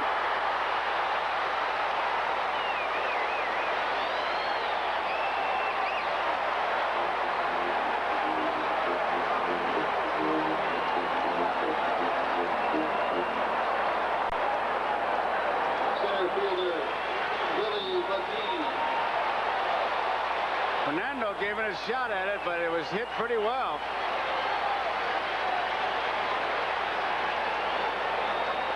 Right back. He makes the grab, but it's hit good. The ball was well hit. So now Fernando is really pitching backwards. He has to get McGee. He got 2 out, walked the number 8 hitter, gives the pitcher a base hit. McGee has walked and struck out. He's been pitching him the same way, low inside. 1 ball, 1 strike. A 2-2 tie. The Dodgers bring Landreau up about a half a dozen steps in center field. 1-1. Landreau shading just a hair towards right center. Screwball, 1-2. He's just looking straight up. You can see him take his eye off the ball as he starts to swing. The head is popping up on that pitch. He doesn't seem to be able to pick up the pitch quite as well against Valenzuela. And he got him low inside the last time. Let's see what he does. There it is. Got him again.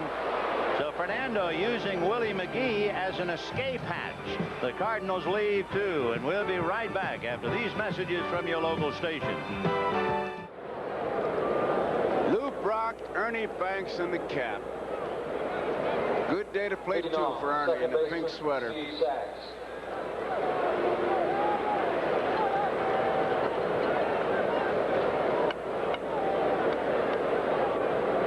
Never got to play in a World Series. Just shows you. It's a thrill every ball player should really have. Especially a great one like that. Yeah. Strike to Steve Sachs, who grounded to third in the 3rd inning. Strike.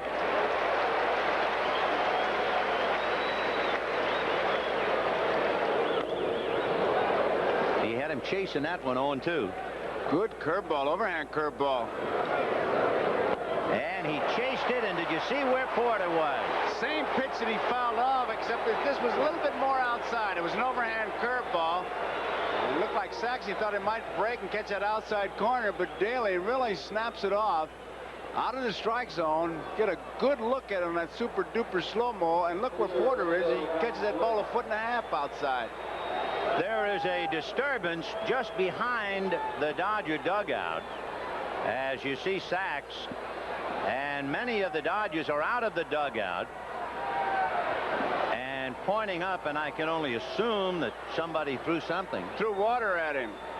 Some fan, they're going to point him out. It threw water. Some brave man holding with both hands onto his anonymity.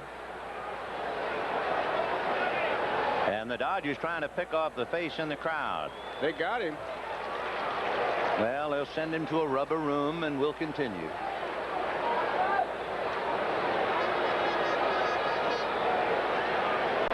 So Sachs strikes out, evidently walking disconsolately over towards the Dodger dugout, and we assume then as he got to the dugout, there you can see something hit him, and he's furious, and he's ready to go up in the stands. And then Lasorda got furious at Sachs when Steve finally got back into the dugout. Charlie Strasser, one of the trainers, trying to grab him from the back.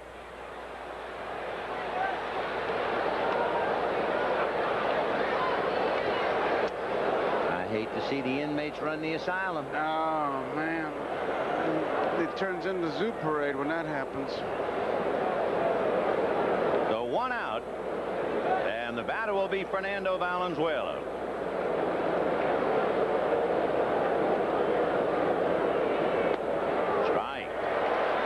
Bailing out. He's throwing a pretty good curveball as we look at Steve Sachs trying to settle down next to Bob Welch. Lasorda really hollered at him like a father to a son to say, hey, you stay here. No risk injury. A little blooper on a broken bat to Ozzie Smith. 2 out. Well, it's a no-win situation. He just struck out in a bad pitch. He knows, and now he gets hit with water, and that's the breaking point. He doesn't care. He doesn't really realize where he is, and now Lasorda and the usher grab him, and it's a no-win situation. What is he going to do if he gets up there? And Lasorda really lectured him, and then Steve, somewhat chastened and somewhat wetter, sat down. It is at that stage of the National League Championship Series, Game 5.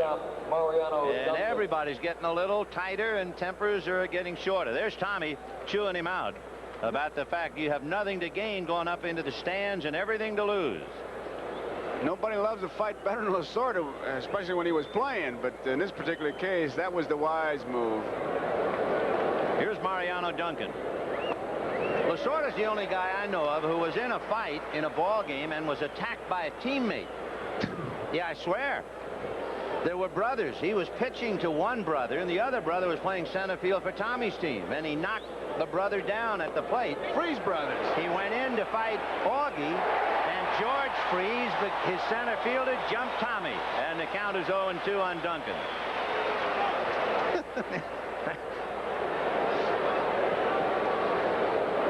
Jerry Crawford calls it at first base. Here's a look at it. What do you think?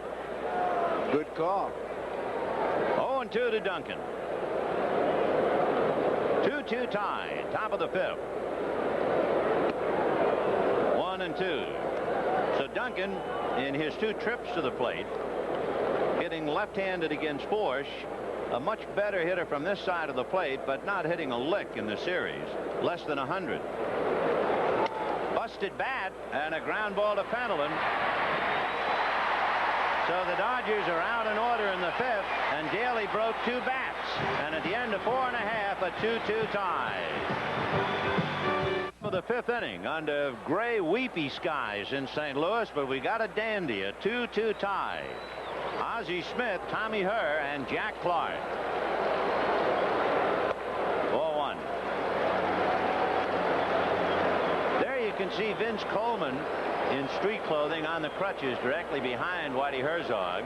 Vince was kind enough and come up and pay us a visit. Ball 2. So Coleman, by his very presence, I'm sure, helping to inspire his teammates.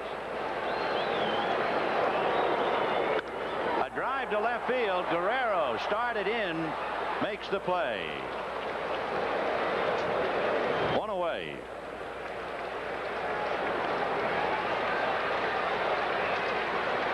With 1 out, Tommy Herr, who has doubled and grounded out. It could be a lot worse for Fernando. Herr was at third with 1 out in the 1st inning and didn't score. The Cardinals had runners at 2nd and 3rd and 1 out in the 2nd inning, and McGee struck out and they didn't score.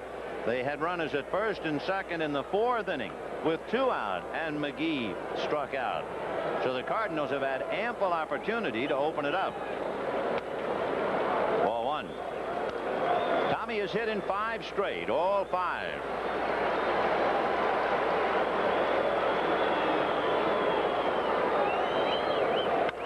High drive into left field. Guerrero going to the track at the wall. He's got it.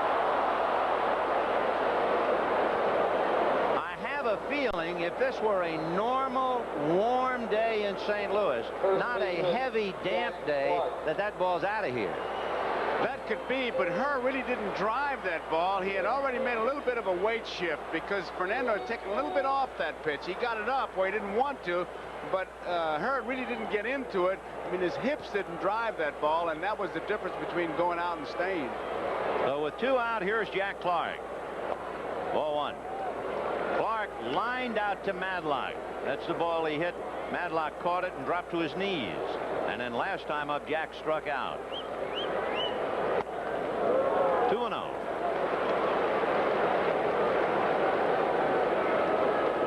Now look out if he gets his pitch. Here's the swing. Now watch the weight shift. Now he's already there, and now he's really coming around with the bat now. I mean, he really didn't drive the ball. Considering the fact that Guerrero caught it at the wall. I agree. I agree. He didn't drive it. He did not hit it out of state. If he drives it, he hits it in the seats. And if he throws a fastball to Clark's liking, 3-0. Oh, yeah. Watch this swing. You talk about damp air, and there won't be any left in the park. 3-0. And he got a fastball, but not in a spot that Jack felt he could drive. It was up a little on the outside part of the plate. 3-1. On deck, Cesar Cedeno.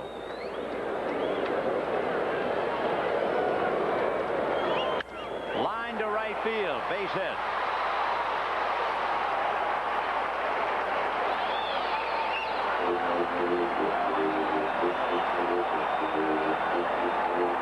So Cedeno will be coming up with 2 out. Jack Clark at first and the bird on the roof.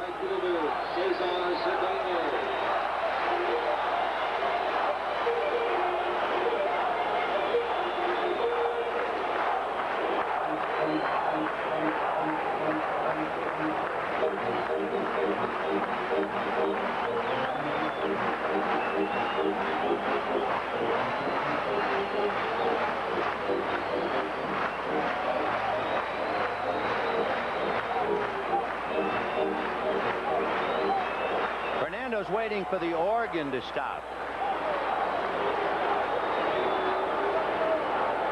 2 out in the 5th inning in a 2-2 tie. Here is Cedeno.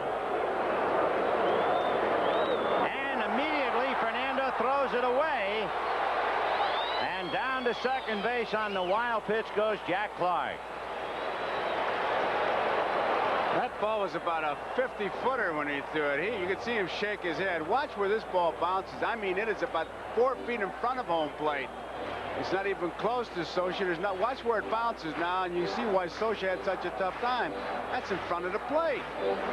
Hit off his wrist. He was trying to cradle it, but nothing you can do. You got to play hockey goalie on that one.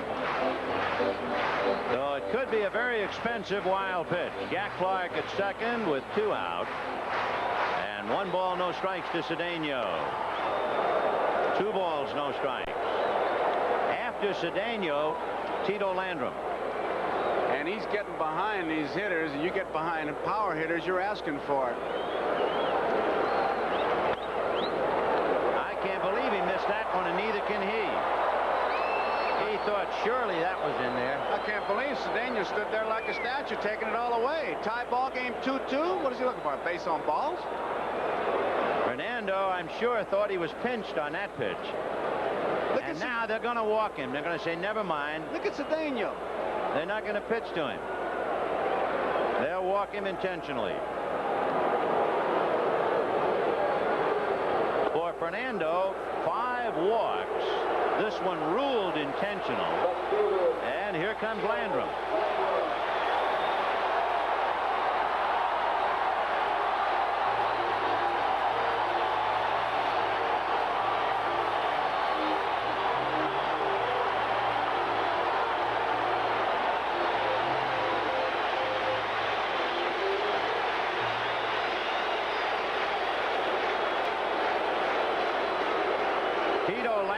Flied to center and grounded to third. 0 for 2.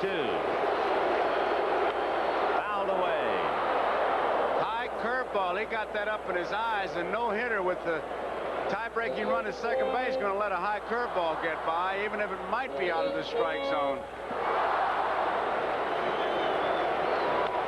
High bouncer down to Madlock, and he's right on the bag for the force play, and they're out of the inning. The wild pitch could very well have turned out to be a blessing. And at the end of 5, 2-2.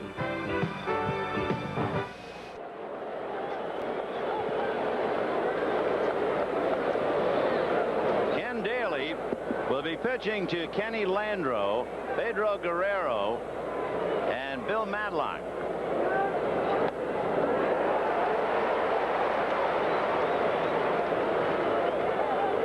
Flied to center and singled to center, and you remember Madlock hit it out to get the game even, and he promptly strokes it, sinking in front of McGee. Base hit. So Landro, with his 7th hit, is hitting over 500, and now you get Guerrero, and you also get the Cardinal bullpen moving around. Fielder Pedro Guerrero. We have a chance. We'd like to remind our viewers we'll be selecting the NBC Light Beer from Miller Player of the Game at the conclusion of the ball game. Guerrero hit into a double play and then hit the ball very deep for a long out to center. And of course, this is the home of the long out to center. That's a little fly ball to right field. Cedeno is there.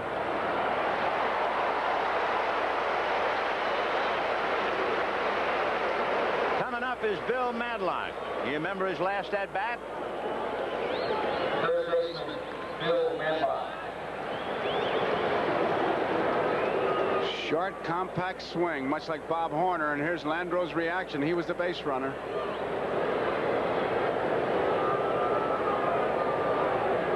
Madlock is not thought of as a home run hitter. He's a pure line drive hitter. Led the league in batting 4 times, but he's homered in 2 of his last 3 at bats. And as we told you, he hits force very well. He was hitting .306 against force, came up and hit a bullet at Terry Pendleton for an out, and then hit a 2-run home run to tie up the game in the 4th. Well, force is history. He's now batting against Ken Daly. Landro holds There's a fly ball to right. Cedeno started back because it came off the end of the bat.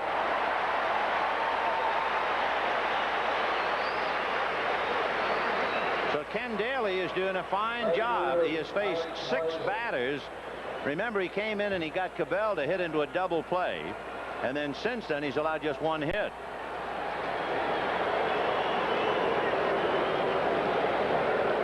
Now the batter is Mike Marshall. In that second inning, Madlock had lined out, and Marshall hit what looked like a base hit up the middle, and Ozzie Smith turned it into an out, and he walked last time out. Ground ball. What a stop by Daly to get him.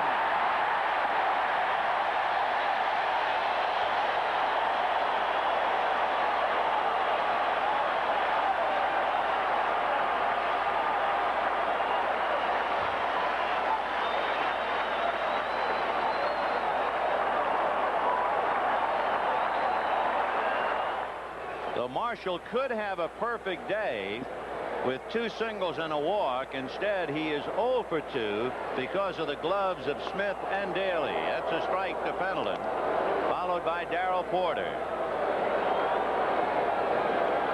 And some sunshine is starting to come out here in St. Louis, we're happy to say. Pendleton has doubled and grounded out. Fouled away. 0-2.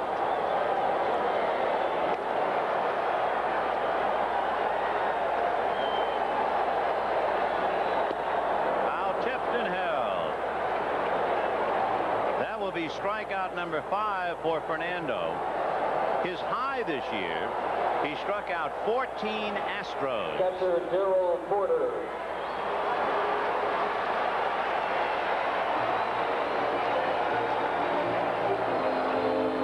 Porter has walked twice, and Ken Daly is on deck. He has pitched very well, and evidently will stay in the game because Socia is due to lead off in the 7th inning for the Dodgers.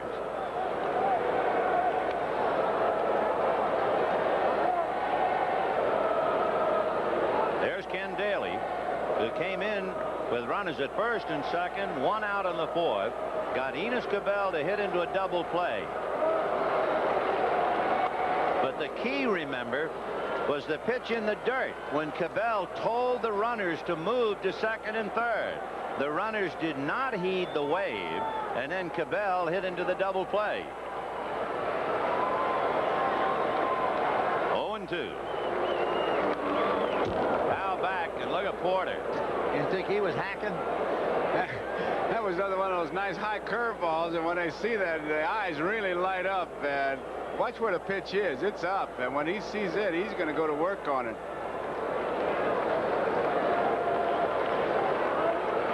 The kind of, you show the little leaguer and say, watch this swing, son, and then don't ever do it. 1-2. Half swing got him. Half a dozen strikeouts.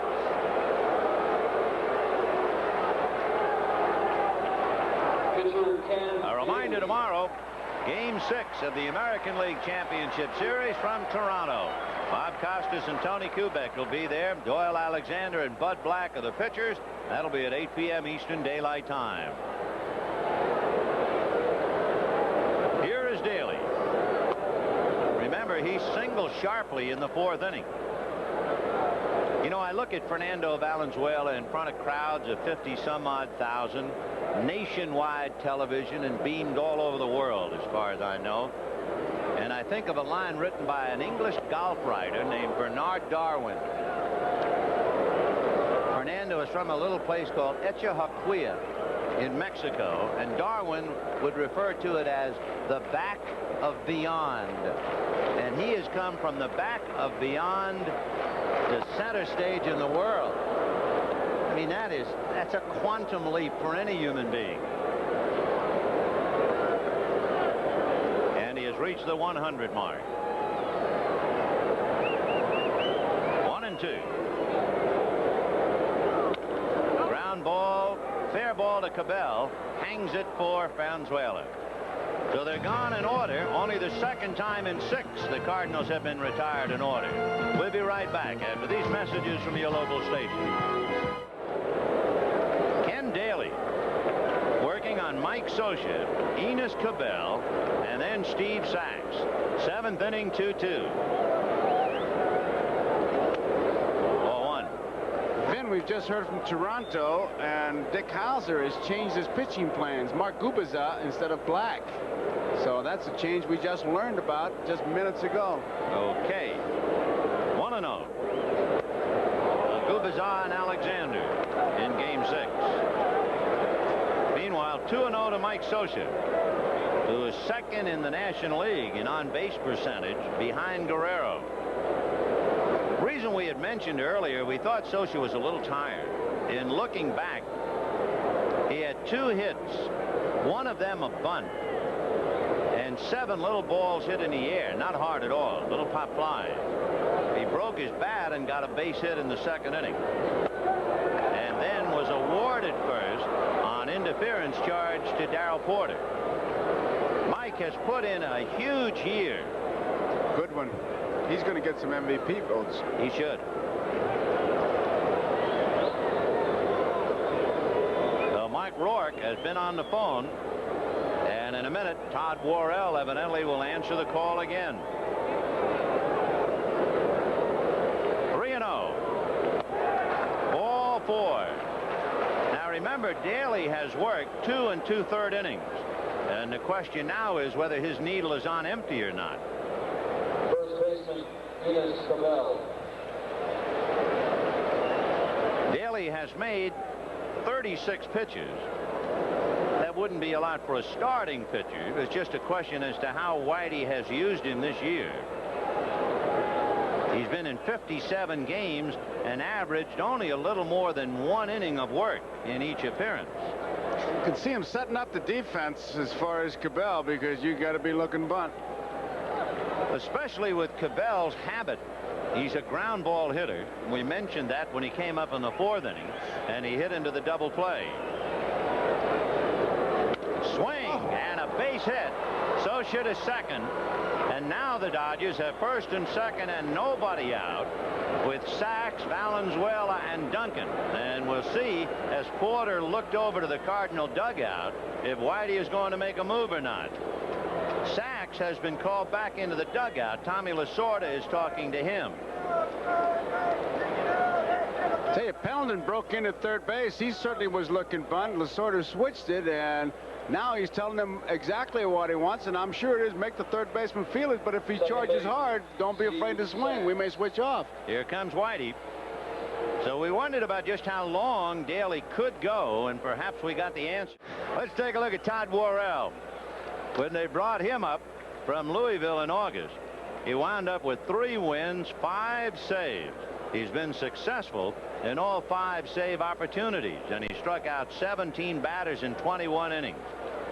So Sachs can expect smoke. Niedenfuhr is in the Dodger bullpen. So first, it would appear Sachs is going to try and bunt, and then I would guess the Dodgers would hit for Valenzuela. They back Sachs out of the box. They're going to be charging hard. Clark is in tight already. Pendleton's even with the line. Worrell has worked 1/3 of an inning. That was in Game 3. Did not allow a run, but he did have a wild pitch charged against him. And he's always in the 90s, 94, 95 when he's really cranked up, and that one was 94. He threw a slider that time, and now he's behind, and Porter wants to go out and talk to him. So does Clark. He's in a bunt situation, and Clark is not charging that hard. At the beginning, Pendleton is moving in. You're looking for bunt. Sure, now Malfitano and Sachs are going to talk, and sure, I started to say you're looking, maybe he'll switch off, but they weren't charging that hard. Tommy very well can do that, all right. Scioscia is getting a good jump, but doesn't have that great speed. Clark ready to come to the plate, hoping to get a force at 3rd. Ball 3. Bill Campbell and Ricky Horton, the left-hander, are throwing in the Cardinal bullpen. So it's been Forsch, Daly, and Worrell, used by Whitey Herzog and his pitching coach Mike Rourke, and Valenzuela might be relieved by Tom Niedenfuhr, who's in the Dodger pen. 3-0. Strike.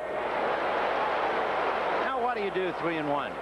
Do you still have the bunt on? Do you have Sachs take? Would you gamble and play run and hit?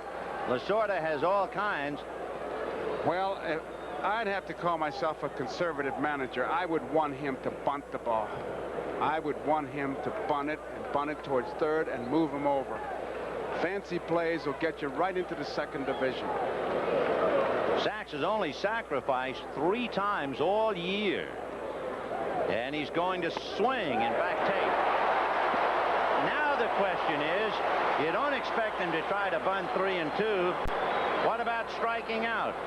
He is not a strikeout hitter. Sachs has struck out about 5% of the time, 10% at tops. So let's see if that means the runners are going to go and Lasorda really gambling. I'd hold him. I think they'll hold as well. Boy, was that a big sequence of pitches.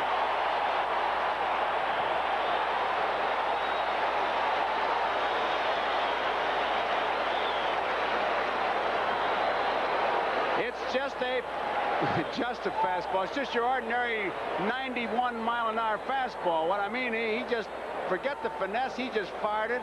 Not so sure it was a strike, but certainly too close for Saxey to take that pitch. He had to try to get a piece of it, and it's a big, big strikeout. And Fernando is going to come up and bat. Down in the dugout, Terry Whitfield had a bat in his hands. In fact, he still has it. But Whitfield, number 45, can just go and sit down, and Fernando coming up. If Sachs had sacrificed and then first base would have been open, they might very well, they of course being that man, Tommy Lasorda, sent up a pinch hitter. But now we'll see what he does with his best hitting pitcher, Fernando. So from 3-0, you talk about Worrell fighting his way back. That was a great gutsy performance to go 3-0 in a league championship series and then come back and strike out the hitter.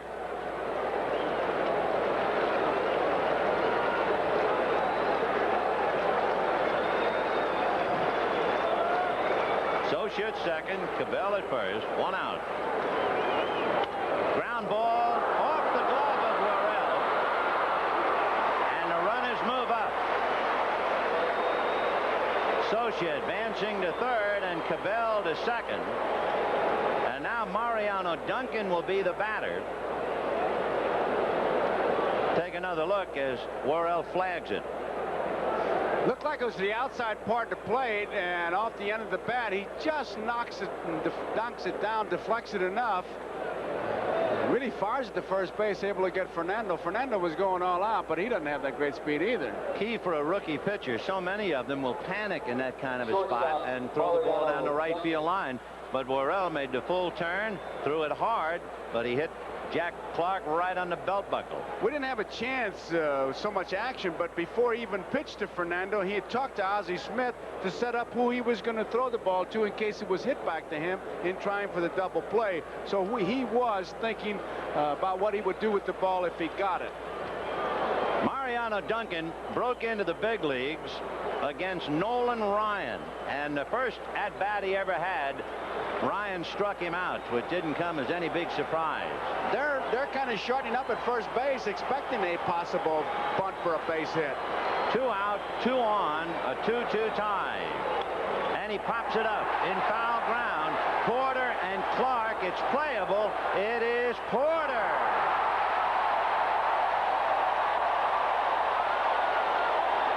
And the key to the inning was Steve Sachs' inability to move the runners. Here's another edition of Baseball Remembered.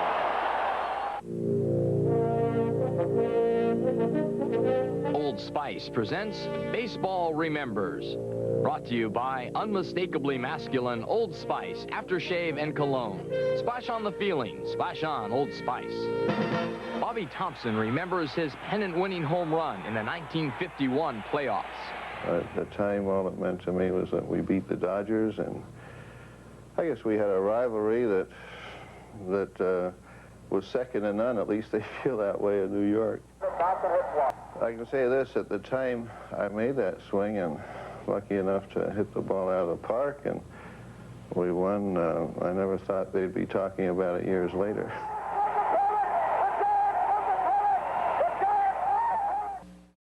Play first. Look how short Clark is protected against the bunt. Now watch how he really thinks he's going to make this play right here. Doesn't look like anybody is hollering at this point. Now he sees Porter, but watch what he does when he sees Porter's going to make the catch. He's going to protect him. And what was Duncan doing the whole time? Here's the reaction.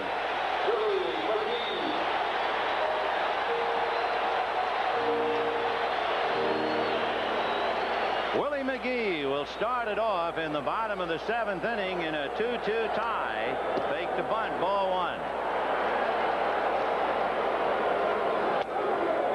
Ball 2. McGee is 0 for 5 against Fernando with 4 strikeouts. You'd almost be tempted to give him a take sign right here. See if he can draw the base on balls. 2-0. And now look out. 3-0. Fernando has walked 5. One of them intentional. And he walked McGee leading off the first inning, and it cost him 2 runs.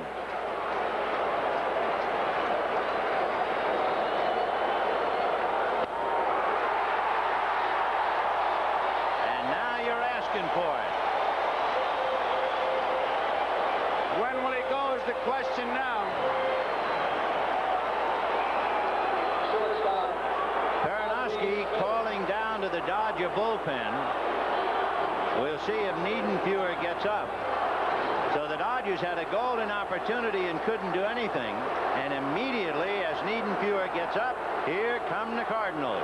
And Socia warning against the bunt and looking at that bench to see if anything is going to come from the bench to help him. And the bunt is an AstroTurf bunt. Big bounce. Well, that took any chance.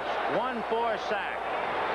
And of course the lack of the sacrifice wrecked the Dodger chances in the 7th, and immediately the Cardinals get the sacrifice down. Sacrifice bunt in many ways serves the purpose of a triple. I'll tell you, it puts that man in scoring position and upsets the ball club. Now you got her, Clark, and Cedeno. Sure, you got first base open, but forget about it. You got to worry about getting hitters. And what has to frustrate Lasorda, the Dodgers led the league in sacrifices.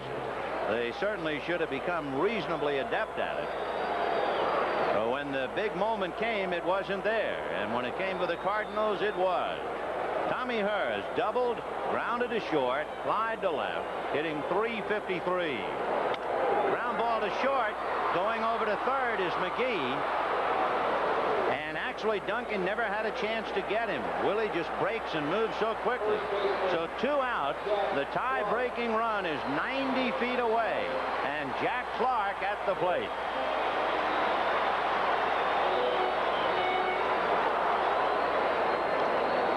Has lined out to third, struck out, and singled hard to right. Cedeno is 0 for 2, and they're going to walk Clark. And I would too. I wouldn't want any part of it. This is one of those situations where a manager could take the easy way out and say, hey, don't give him a good ball to hit. If you walk him, that's okay. And then they'll reach out and get one, and the monkey's off his back. What Lasorda is doing is saying, we're not going to let Jack Clark beat us. Pitch to Cedeno. Well, he has seen Fernando walk 7. And Cedeno coming up, and Ron Pernoski is going out to the mound to talk. Pernoski never makes pitching changes. He just carries messages out there to Freddie, as they call him. If Whitey Herzog calls for the delayed double steal, the man who will handle the throw from Socia would be Duncan. However, in this particular instance, it is so late in the game. If they put on the delayed double steal, Socia might not even throw through. He might go right after McGee. Even if it means runners at second and third, they would then put Cedeno on. As deep as Duncan is, I doubt if he's throwing through. Right. Screwball fouled away. So in just trying to cover all the bases, the chances at this late in the game. This is the man they're worrying about, and if Clark tries to steal, they'll give him the base. Where they want McGee to beat it.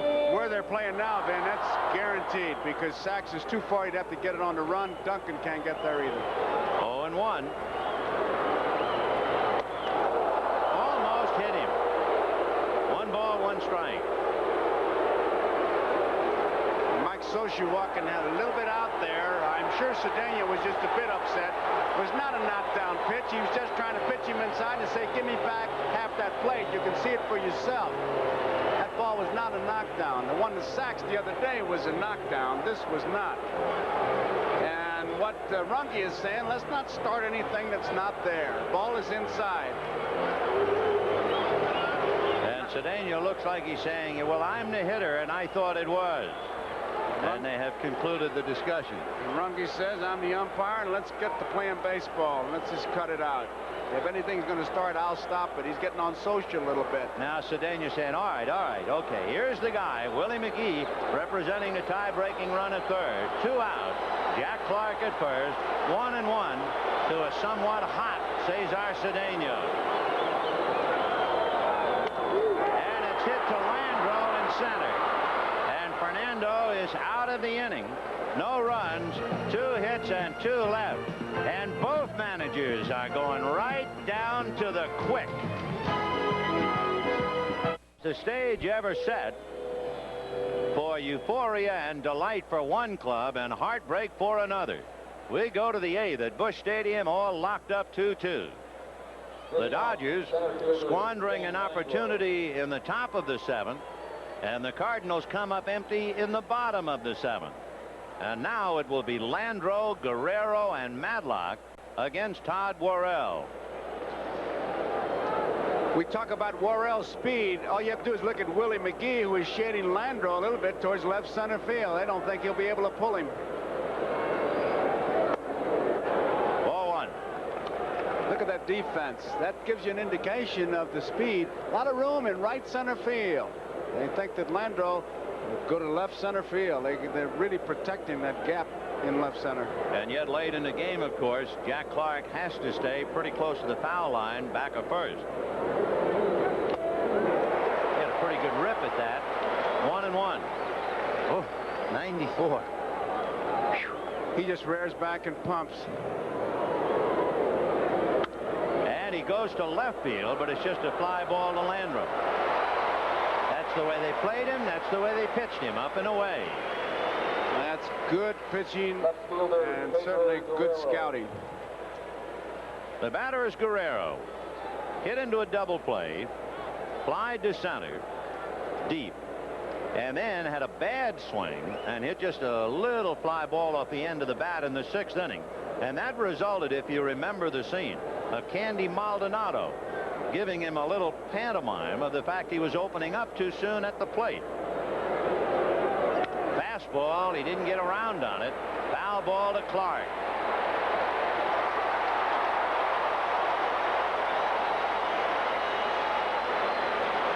So the Dodgers' big guy goes 0 for 4. And with 2 out in the 8th inning, Bill Madlock the batter. Madlock, against Bob Forsch, lined out to third and hit a 2-run home run. Against Ken Daly, he flied to right. Now we'll see as he goes against Worrell. Strike. And that was 94. So he's huffing and puffing, and he's going to blow your house down. Good breaking ball. That was as good a breaking ball as you want to see. What a beauty. Unless you're trying to hit it. 0-2.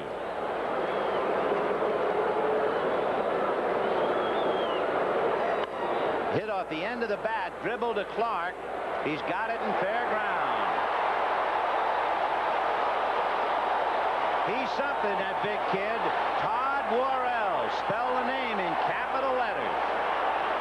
Tom Niedenfuhr is down in the bullpen. Jeff Le'ity is down in the Cardinal pen. And for the Cardinals, Landrum, Pendleton, and Porter, with Todd Worrell due to bat 4th. So Niedenfuhr will be backing up Fernando, and there's Le'ity. Landrum is 0 for 3. Landrum flied to center, grounded to third, and hit into a force play. Hit 280 during the regular year. That was an interesting shot. He talking to himself? He was talking to somebody who was up above. I don't see any planes going over. 2-0, the count at Tito. That was nice. He's going to open up to peepers. Yeah. He's a very exciting guy to watch. Ball 3.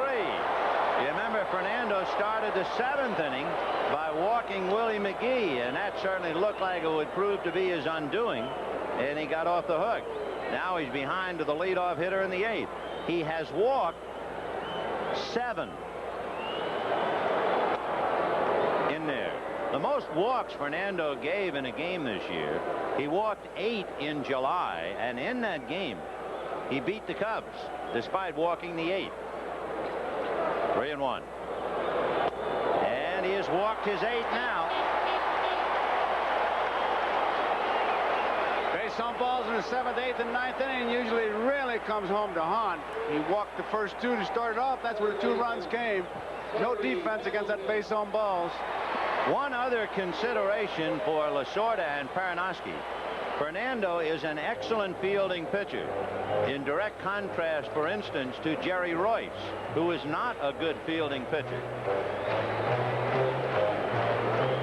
Despite Fernando making an error today, he has very good instincts. Pendleton doubled, grounded out, and struck out. On deck, Darrell Porter.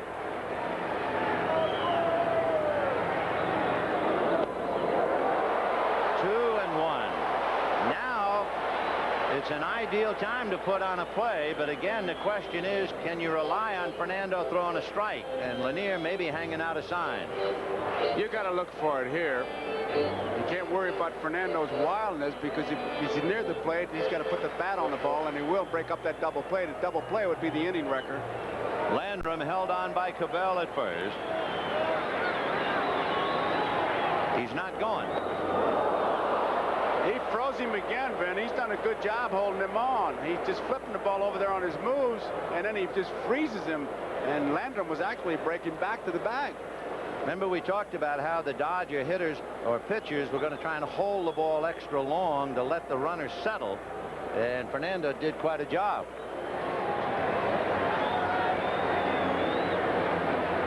Two and two.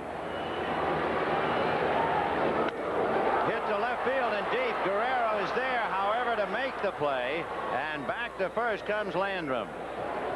The 1 out. Landrum holding at first, and Darrell Porter coming out. Porter has walked twice and struck out.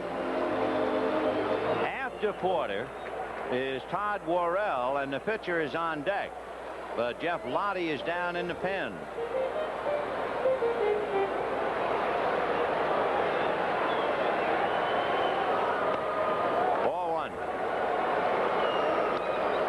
You might be surprised, a big veteran catcher, but Porter has hit into only 3 double plays all year.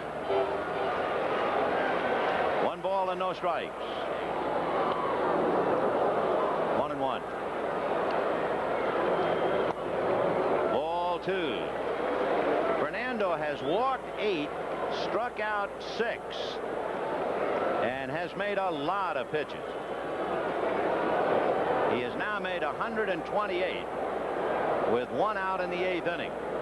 He is backed up by Niedenfuer, and Landrum a cautious lead at first. That's a strike. 2-2. Landrum goes, swung on and missed. Socha late.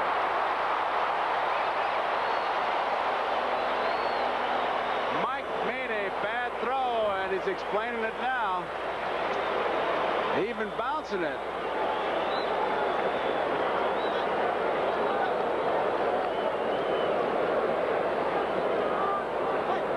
So Porter strikes out, and Landrum does what he normally doesn't do. Just threw it right in the ground for some reason.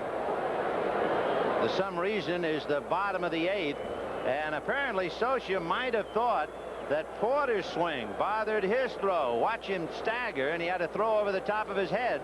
He tried to maintain that Porter had gotten in his way. He lost the case. I don't see it. I really don't. Now Brian Harper is going to come up and hit for Todd Worrell. Jeff leIty throwing in the pen. Number 25, Brian Harper. Brian Harper with Pittsburgh last year, and he's a kid from Southern California. And he drives it to left, but Guerrero has a play, and the inning is over. As Harper flies to left, Landrum is left at second, and at the end of 8, a 2-2 tie. For Fernando, and his coach, he really understands. Jeff leIty, who celebrated his 29th birthday on Tuesday, will pitch to Mike Marshall, then Mike Socia, and Enos Cabell. Fernando really battled 8 base on balls. He had 7 strikeouts and that very shaky start. When you walk 2 and they score, usually that means goodbye.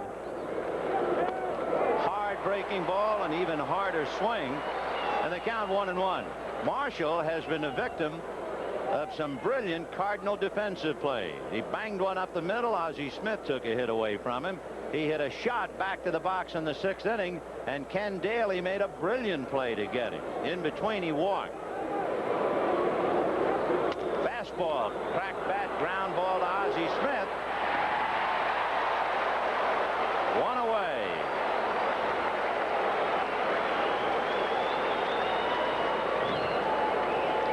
Game 6 coming up tomorrow night, 8 p.m. Eastern Daylight Time. The Royals and the Blue Jays in Toronto. Bob Costas and Tony Kubek will be there. And then we'll be talking to you the following day for Game 6 from Dodger Stadium at 3:05 Eastern Daylight Time. Here's Socia.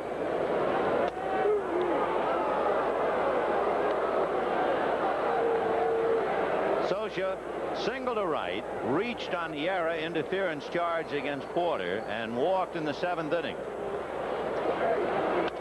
Little fly ball to right field.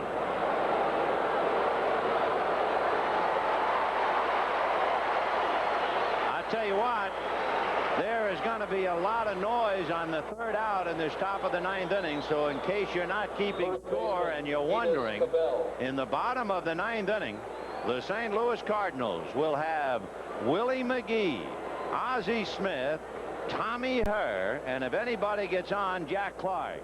And Fernando is calling it a day. Adios, amigos. They'll bring in a fresh horse, Tom Niedenfuhr, to pitch the 9th. And when it was all said and done, a long, difficult afternoon for Fernando, but he limited the Cardinals to 4 hits.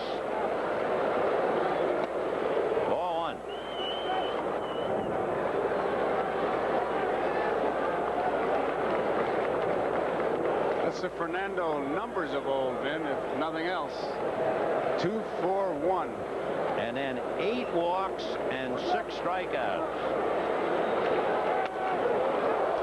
Interesting footnote to Fernando's departure to show you what kind of a year he has had. Fernando Valenzuela is the only pitcher to ever win Pitcher of the Month honors with a losing record. That was back in his incredible month of April, when he was 2-3 and hardly had any earned run average at all.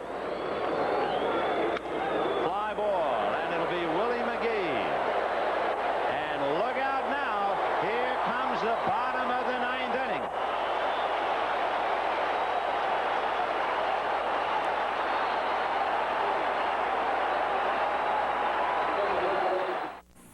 Ozzie, do a backflip. Ladies and gentlemen, I will hold this can of Vest soda and do a backflip, and I won't even spill a drop. Wow. Now stand back just a little bit and let me concentrate. Yay!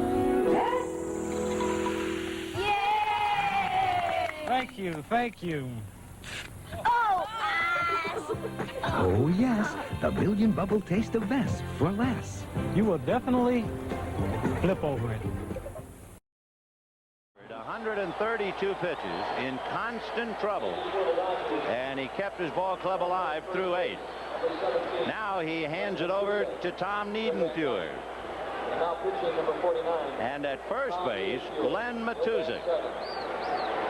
It is a normal 2-for-1 switch by any manager, so that Matuszek, coming into the game at the same time as Niedenfuer, will bat in the number 9 slot. Niedenfuer will go in the spot where the last out was recorded. That was Cabell. So if there is a 10th inning, the Dodgers would have Sachs, Matuszek, and Duncan. But standing in their way in the bottom of the 9th, Willie McGee, Ozzie Smith, and Tommy Hurd. McGee 0 for 2 with 2 walks against Valenzuela. Ball 1.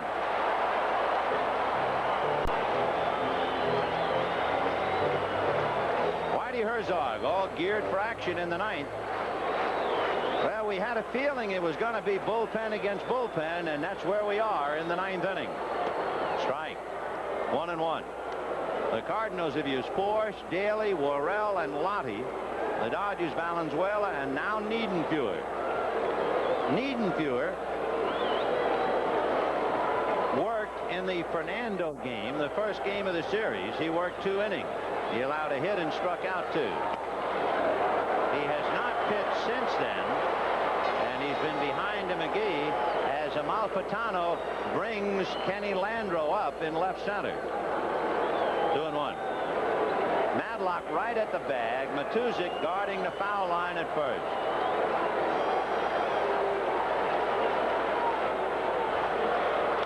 High pop fly, and it's Madlock in foul ground.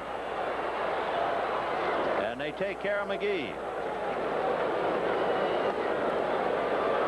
So Willie goes 0 for 3, striking out twice and walking twice. And the batter is Ozzie Smith. Ozzie has walked, popped to short, flied to left, and sacrificed. 2-2 tie, bottom of the 9th inning. Game 5. Fastball, pop foul, out of play. Much like Worrell, Niedenfuer is your typical relief pitcher. Rear back and fire, throw as hard as you can for as long as you can. Trouble is there, the pressure's there. Don't get fancy. And especially it's 5:45 St. Louis time on a cloudy, overcast day. The lights have been on since the start of the game. Fastball fouled away again. Anytime you get 2 strikes on Ozzie Smith, it's a challenge for even the hardest thrower in the league. As we mentioned, he strikes out once every 22 at-bats. He has never struck out more than 49 times in an entire season. On deck, Tommy Hurd. Ball 1. Niedenfuer and Socia. Matuszek, Sachs, Duncan, Madlock, Guerrero, Landreau, and Marshall. And Tom Niedenfuer picking up the pitching burden. And that's driven to deep right field. Back goes Marshall. Gone!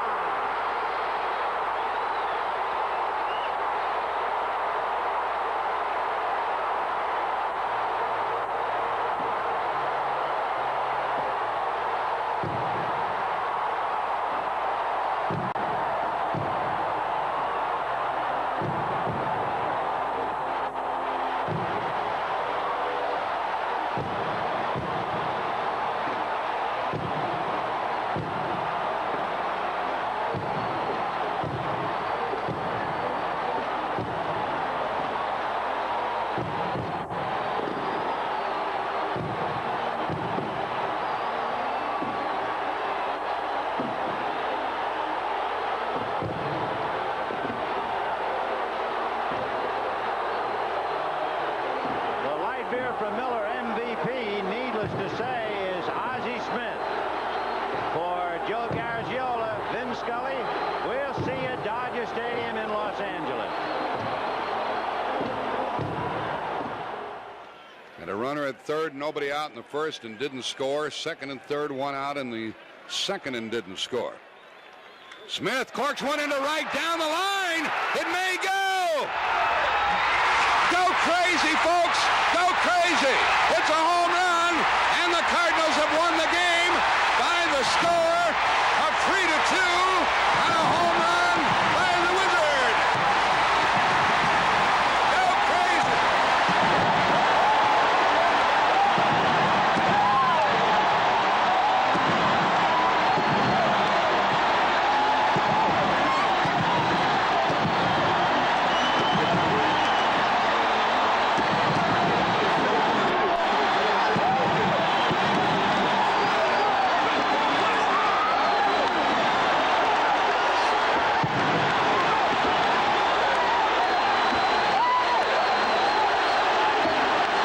I was at home, but you would have thought it was a house full of people there, and I was alone. When he talked about it afterwards, he said, I was just trying to get a good pitch to hit, and I was just trying to, really drive the ball and just get it in play.